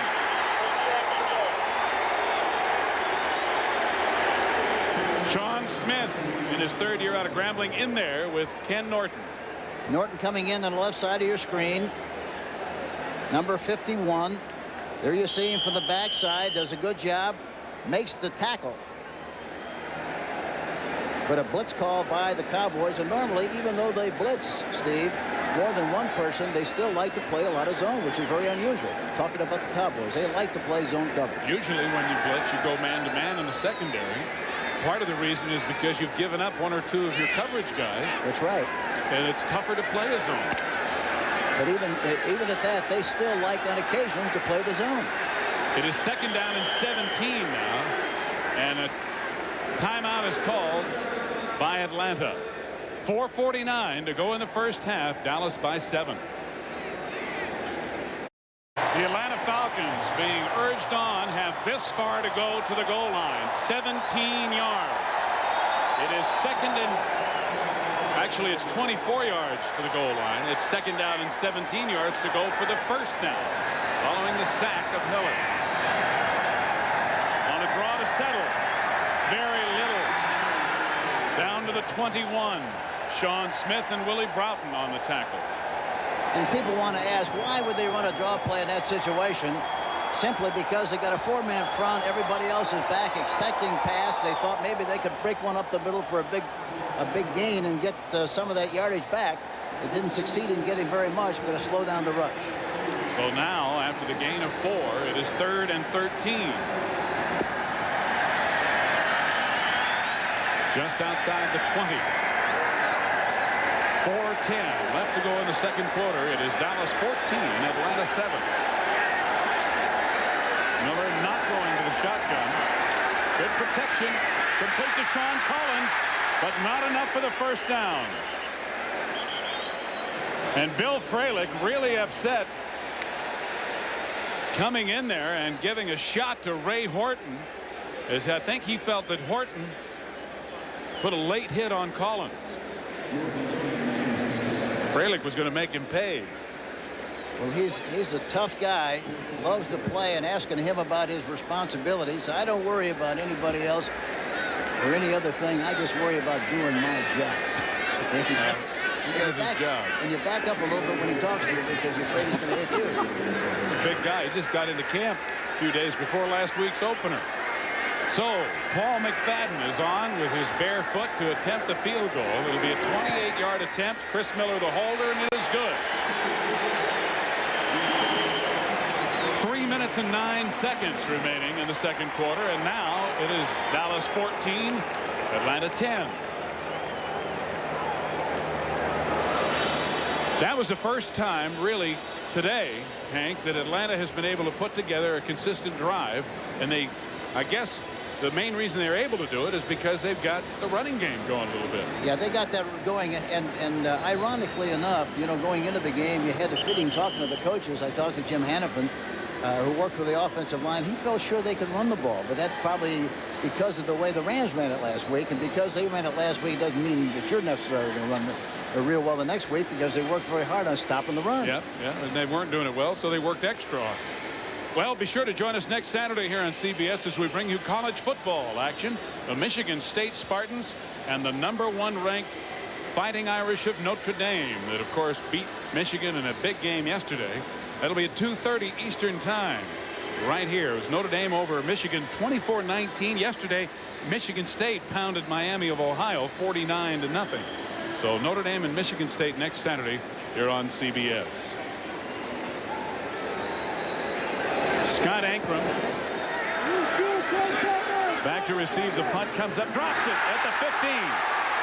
Now has it at the 15 and is covered.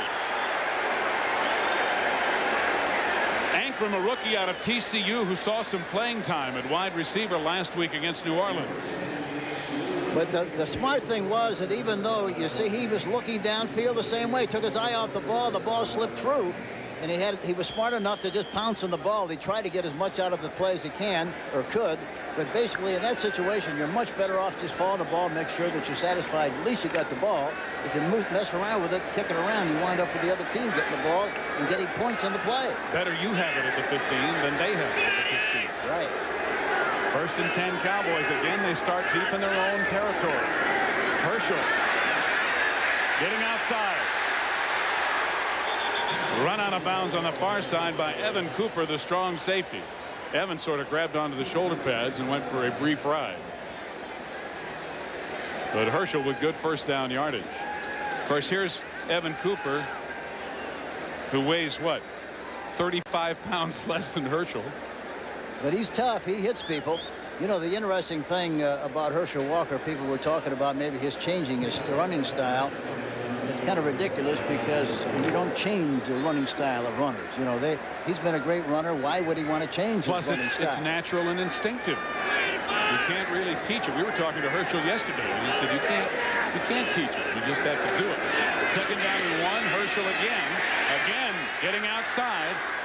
As the first down and then some, and a flag is thrown at the time the tackle is made. Bobby Butler finally getting Herschel. So we'll see. It is holding against Dallas. So the first down is wiped out. Casillas that time really got a good push on Haggerty, the center.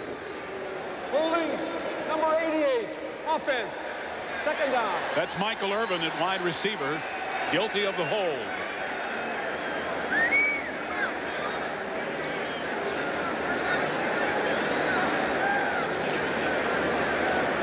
So the penalty will move the ball back inside the 15 to the 14. It'll now be 2nd down and 11. It was 2nd down and 9, or 2nd down and 1, and Herschel had picked up 6 or 7. You're going to be careful in this area because right before the half, a lot of times you try to make a big play with bad field position. You wind up making a a bad play for your team, and the other team gets the ball and goes the other way for a score and gets good field position. Aikman has it tipped and almost picked off by Andre Bruce. Bruce is lying prone, suffering a mock heart attack, as he not only would have had the ball, but probably would have been able to walk in for 6 points. I don't think there would have been any question about that. This is one of the few times that he's moved the pocket.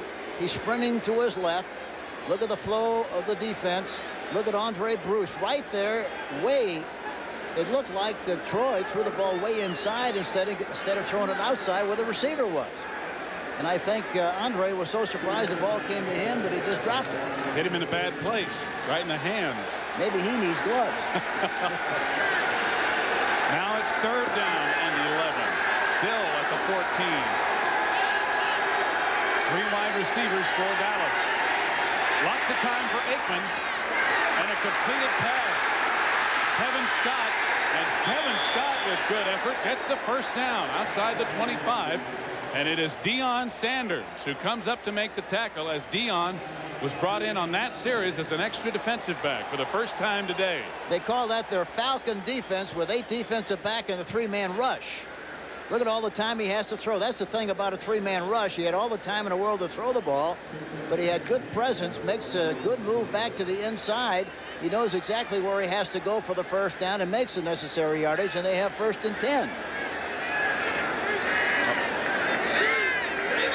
1st and 10 from the 26, and now the 2-minute warning. They can't get the play off in time. 2 minutes to go in the half. 14-10 Dallas.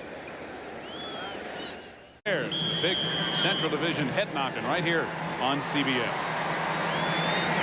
A sellout crowd in Atlanta as they have come to see Herschel come home.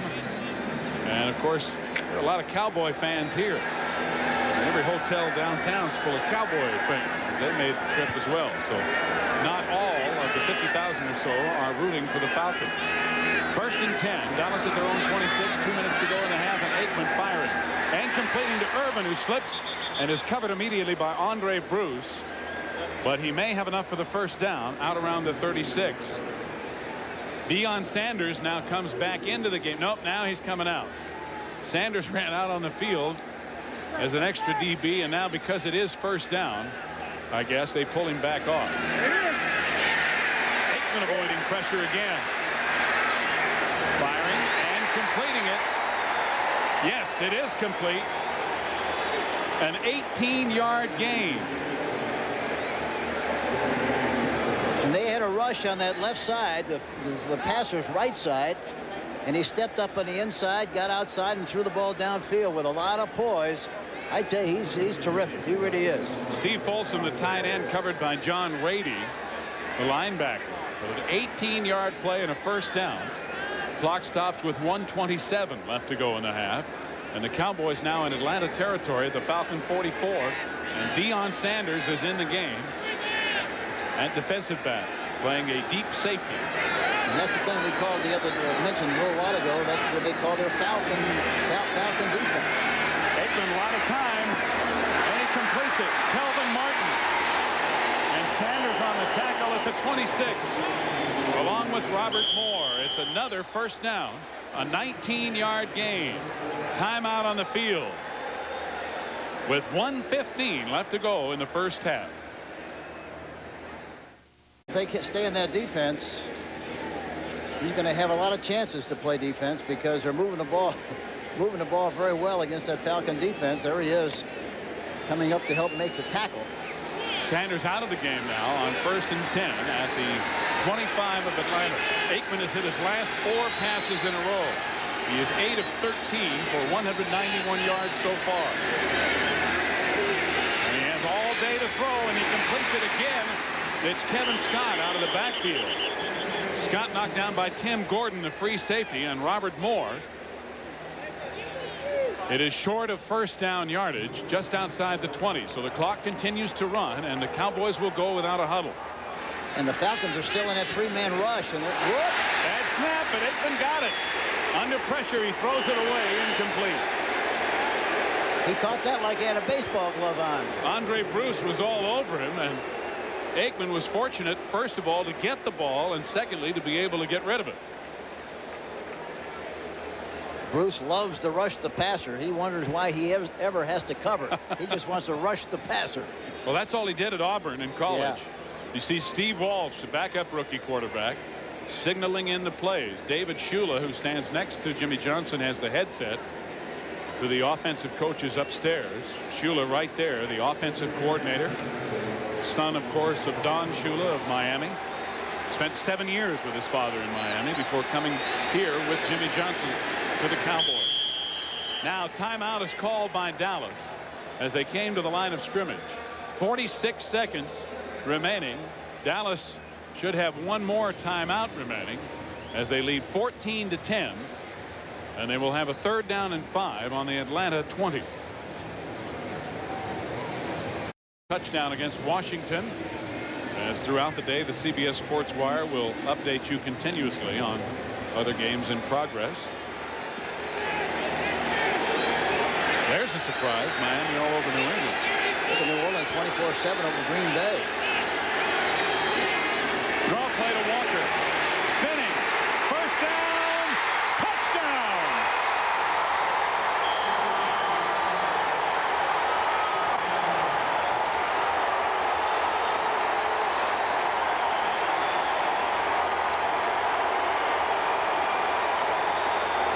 Robert Moore, number 34, jumped on Herschel and went for a ride into the end zone. Walker with a 20-yard touchdown with 39 seconds to go in the first half. Great athletic skill and ability. Great running talent on the play. He spun right out of a would-be tackler at that time and went right into the end zone for the touchdown. What a great run by Herschel Walker. So much for changing one's running style, eh, Coach? That's right. You go back to what you do best. Roger Ruzick on to attempt the extra point. And it is good. The Cowboys now lead 21-10.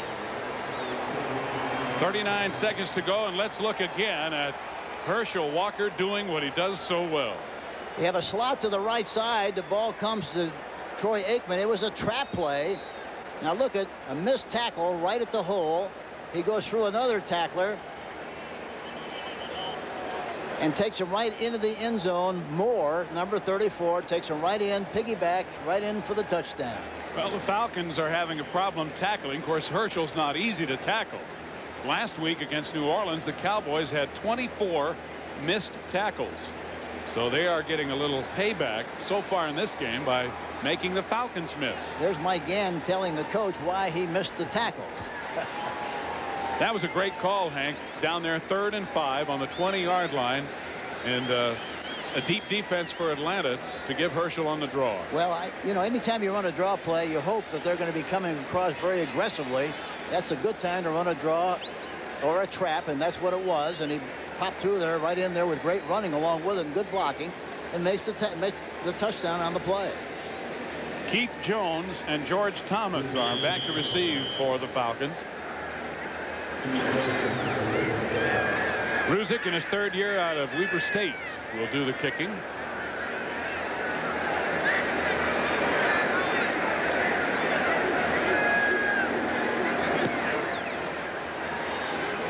And Thomas, no, not Thomas. Jones over the 25 to the 27 or 28. Well, coming up at halftime, Brent Nerve will be along with all the scores on the NFL Today at halftime. They'll have highlights, of course, and all the latest information from around the league. Also, we'll have the story of the Windy City quarterback with a large pair of sunglasses to fill. Mike Tomczak in Chicago taking over for the departed Jim McMahon. Large sunglasses and a large headband. I think the headband is probably larger than the sunglasses. And what's more important, a big lunch bucket, because that's what he is. He's a lunch bucket quarterback, just like the Bears are a lunch bucket team. That's right. Blue collar. Yeah, that's right. And he's the kind of a quarterback that I think will do a great job for the Bears. Chris Miller on first down, dumps it off over the middle to Settle. Settle bulldogged.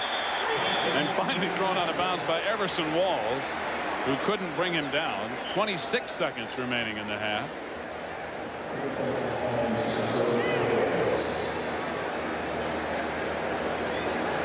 And here's the signal coming in from Millen. Hugh Millen, in his second year out of Washington. One of the reasons Hugh Millen does it is he's 6'5" and easy to see. The other reason is because Marion Campbell told us that Miller and Millen work out the signals along with Scott Campbell among themselves. The coaches don't even know what the signals are. Yeah, it's a mystery signal. The coaching staff really don't know what it is at all. They don't care as long as they get in there. That's right. Miller over the middle and completing it. And how in the world did Sean Collins hold on? Timeout Atlanta. Ray Horton and Vince Albritton hammered him. But the rookie Sean Collins holds on at the Dallas 31. The thing about Collins they say he's going to catch the ball in traffic. He'll catch the ball coming across the middle. He'll catch the ball with people on him. He's got the defensive back licked a little bit. Just enough, just a step, and the ball looked like Francis, and the ball was right there on the money. A perfectly thrown ball. Well, Sean Collins may have held on, but now he's holding on to his breath. I think he might have gotten the wind knocked out of him as he's was being talked to. He looks to be all right. He was sandwiched.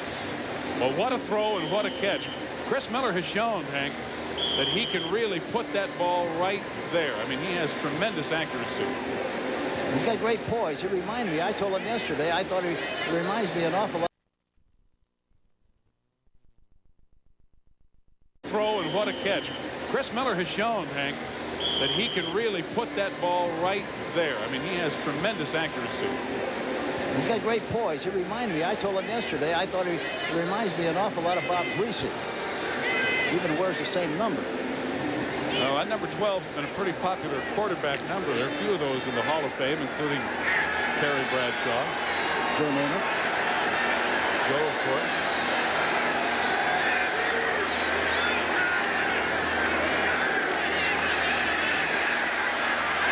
This one underthrown at the 15-yard line. Incomplete, intended for Michael Haynes. 11 seconds remaining in the half. Robert Williams with the coverage.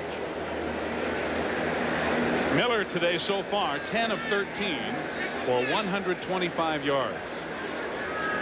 So he's had a good first half in spite of the fact that the Cowboys lead 21-10 with 11 seconds to go in the second quarter. Sold out Fulton-County Stadium for the first time in 2 years. Second down and 10 from the Dallas 31.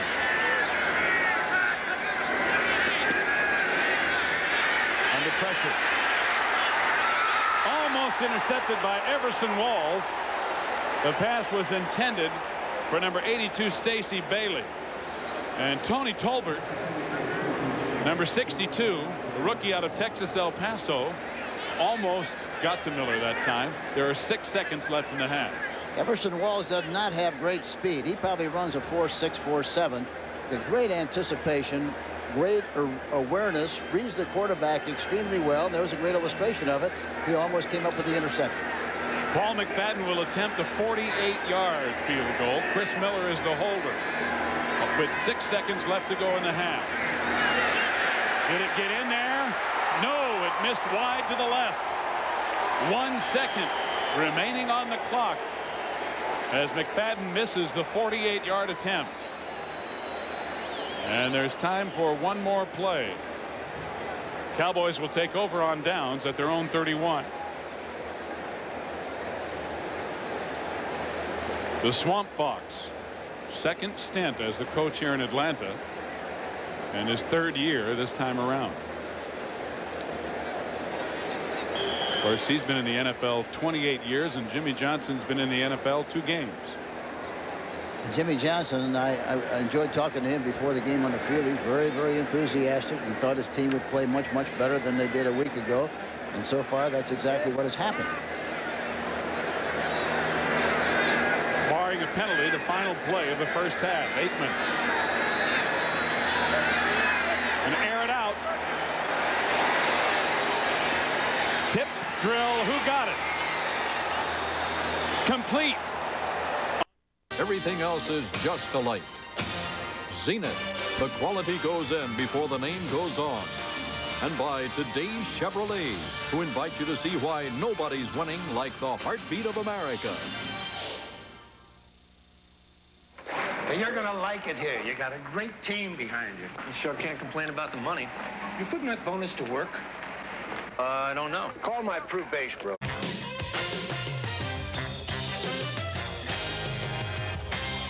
12 carries already in the first half, more than all last week. Herschel had it right. The defense has to stop the offense, give them a chance to score, that's all. Now, Irv, we want to know what's gone wrong with the Philadelphia Eagles. We'll bring him in for an in-depth look. He promised that the Eagles would shock the Redskins today. It is 30-14. And the Redskins seem to have things well under control, 30-14 right now. Seems to. Okay. Not a half yet. Dallas Cowboys have got things under control. It is 21-10, and Herschel Walker, he's been scoring for both teams today. He's been that busy out on the field. Here is the first touchdown pass of his career for Troy Aikman, and it goes to a former Hurricane wide receiver who was a sensation last year as a rookie, Michael Irvin, 65 yards for the touchdown. And that's when Herschel Walker took over. First he fumbled. Actually, Aikman should have been able to pounce on this ball. He can't get control of it. Squirts free. That allows Bobby Butler to scoop it up and dash in for the Falcons' only touchdown of the first half. He's about to show you Herschel who. Here is his first touchdown. Bangs in from 5 yards out. And Irv, what a beautiful move he makes on this touchdown run. The thing that's deceptive about Herschel Walker, he's a big back, but has sprinter speed. Look how low he is, keeping his balance, driving people in the end zone with him. It's a great football player. 21-10. All right, renegotiate that contract. Jets and Cleveland, and the Browns have scored another defensive touchdown. That's 4 for the season on an interception of Ken O'Brien. The Jets were up by 7. Pittsburgh, Cincinnati, this is going to be a long year for the Steelers. 20-3. Bengals are all over them. Raiders in Kansas City. Raiders usually have trouble in Kansas City on artificial turf. 17-16 Chiefs for the lead there. Miami, New England, the storyline, Dan Marino, 3 touchdown passes. Now he's thrown for 200 in just 89 games, the quickest quarterback to reach that figure. New Orleans and Green Bay, and it's been rather easy for the Saints, 24-7, despite the fact that Bobby Hebert went down early with an injury, but after that, he took command. Irv. Came right back. Brenny was stunned a little bit, but he came right back and threw this pass, number 87, Lonzel Hill, along the far sideline for a 32-yard touchdown. Then they took the ball, drove it down inside the 5-yard line. Here, actually on the 2-yard line, he goes to Hobie Brenner, hits him for a 1-yard score, and the Saints do have this game under control. Yeah, you know, Hebert and Mike Tomczak, the Bears, probably have a lot in common. We come back, Irv, I want you to take a look at Tomczak, who's getting ready for the Minnesota Vikings, and we'll do that right after these messages from your local stations.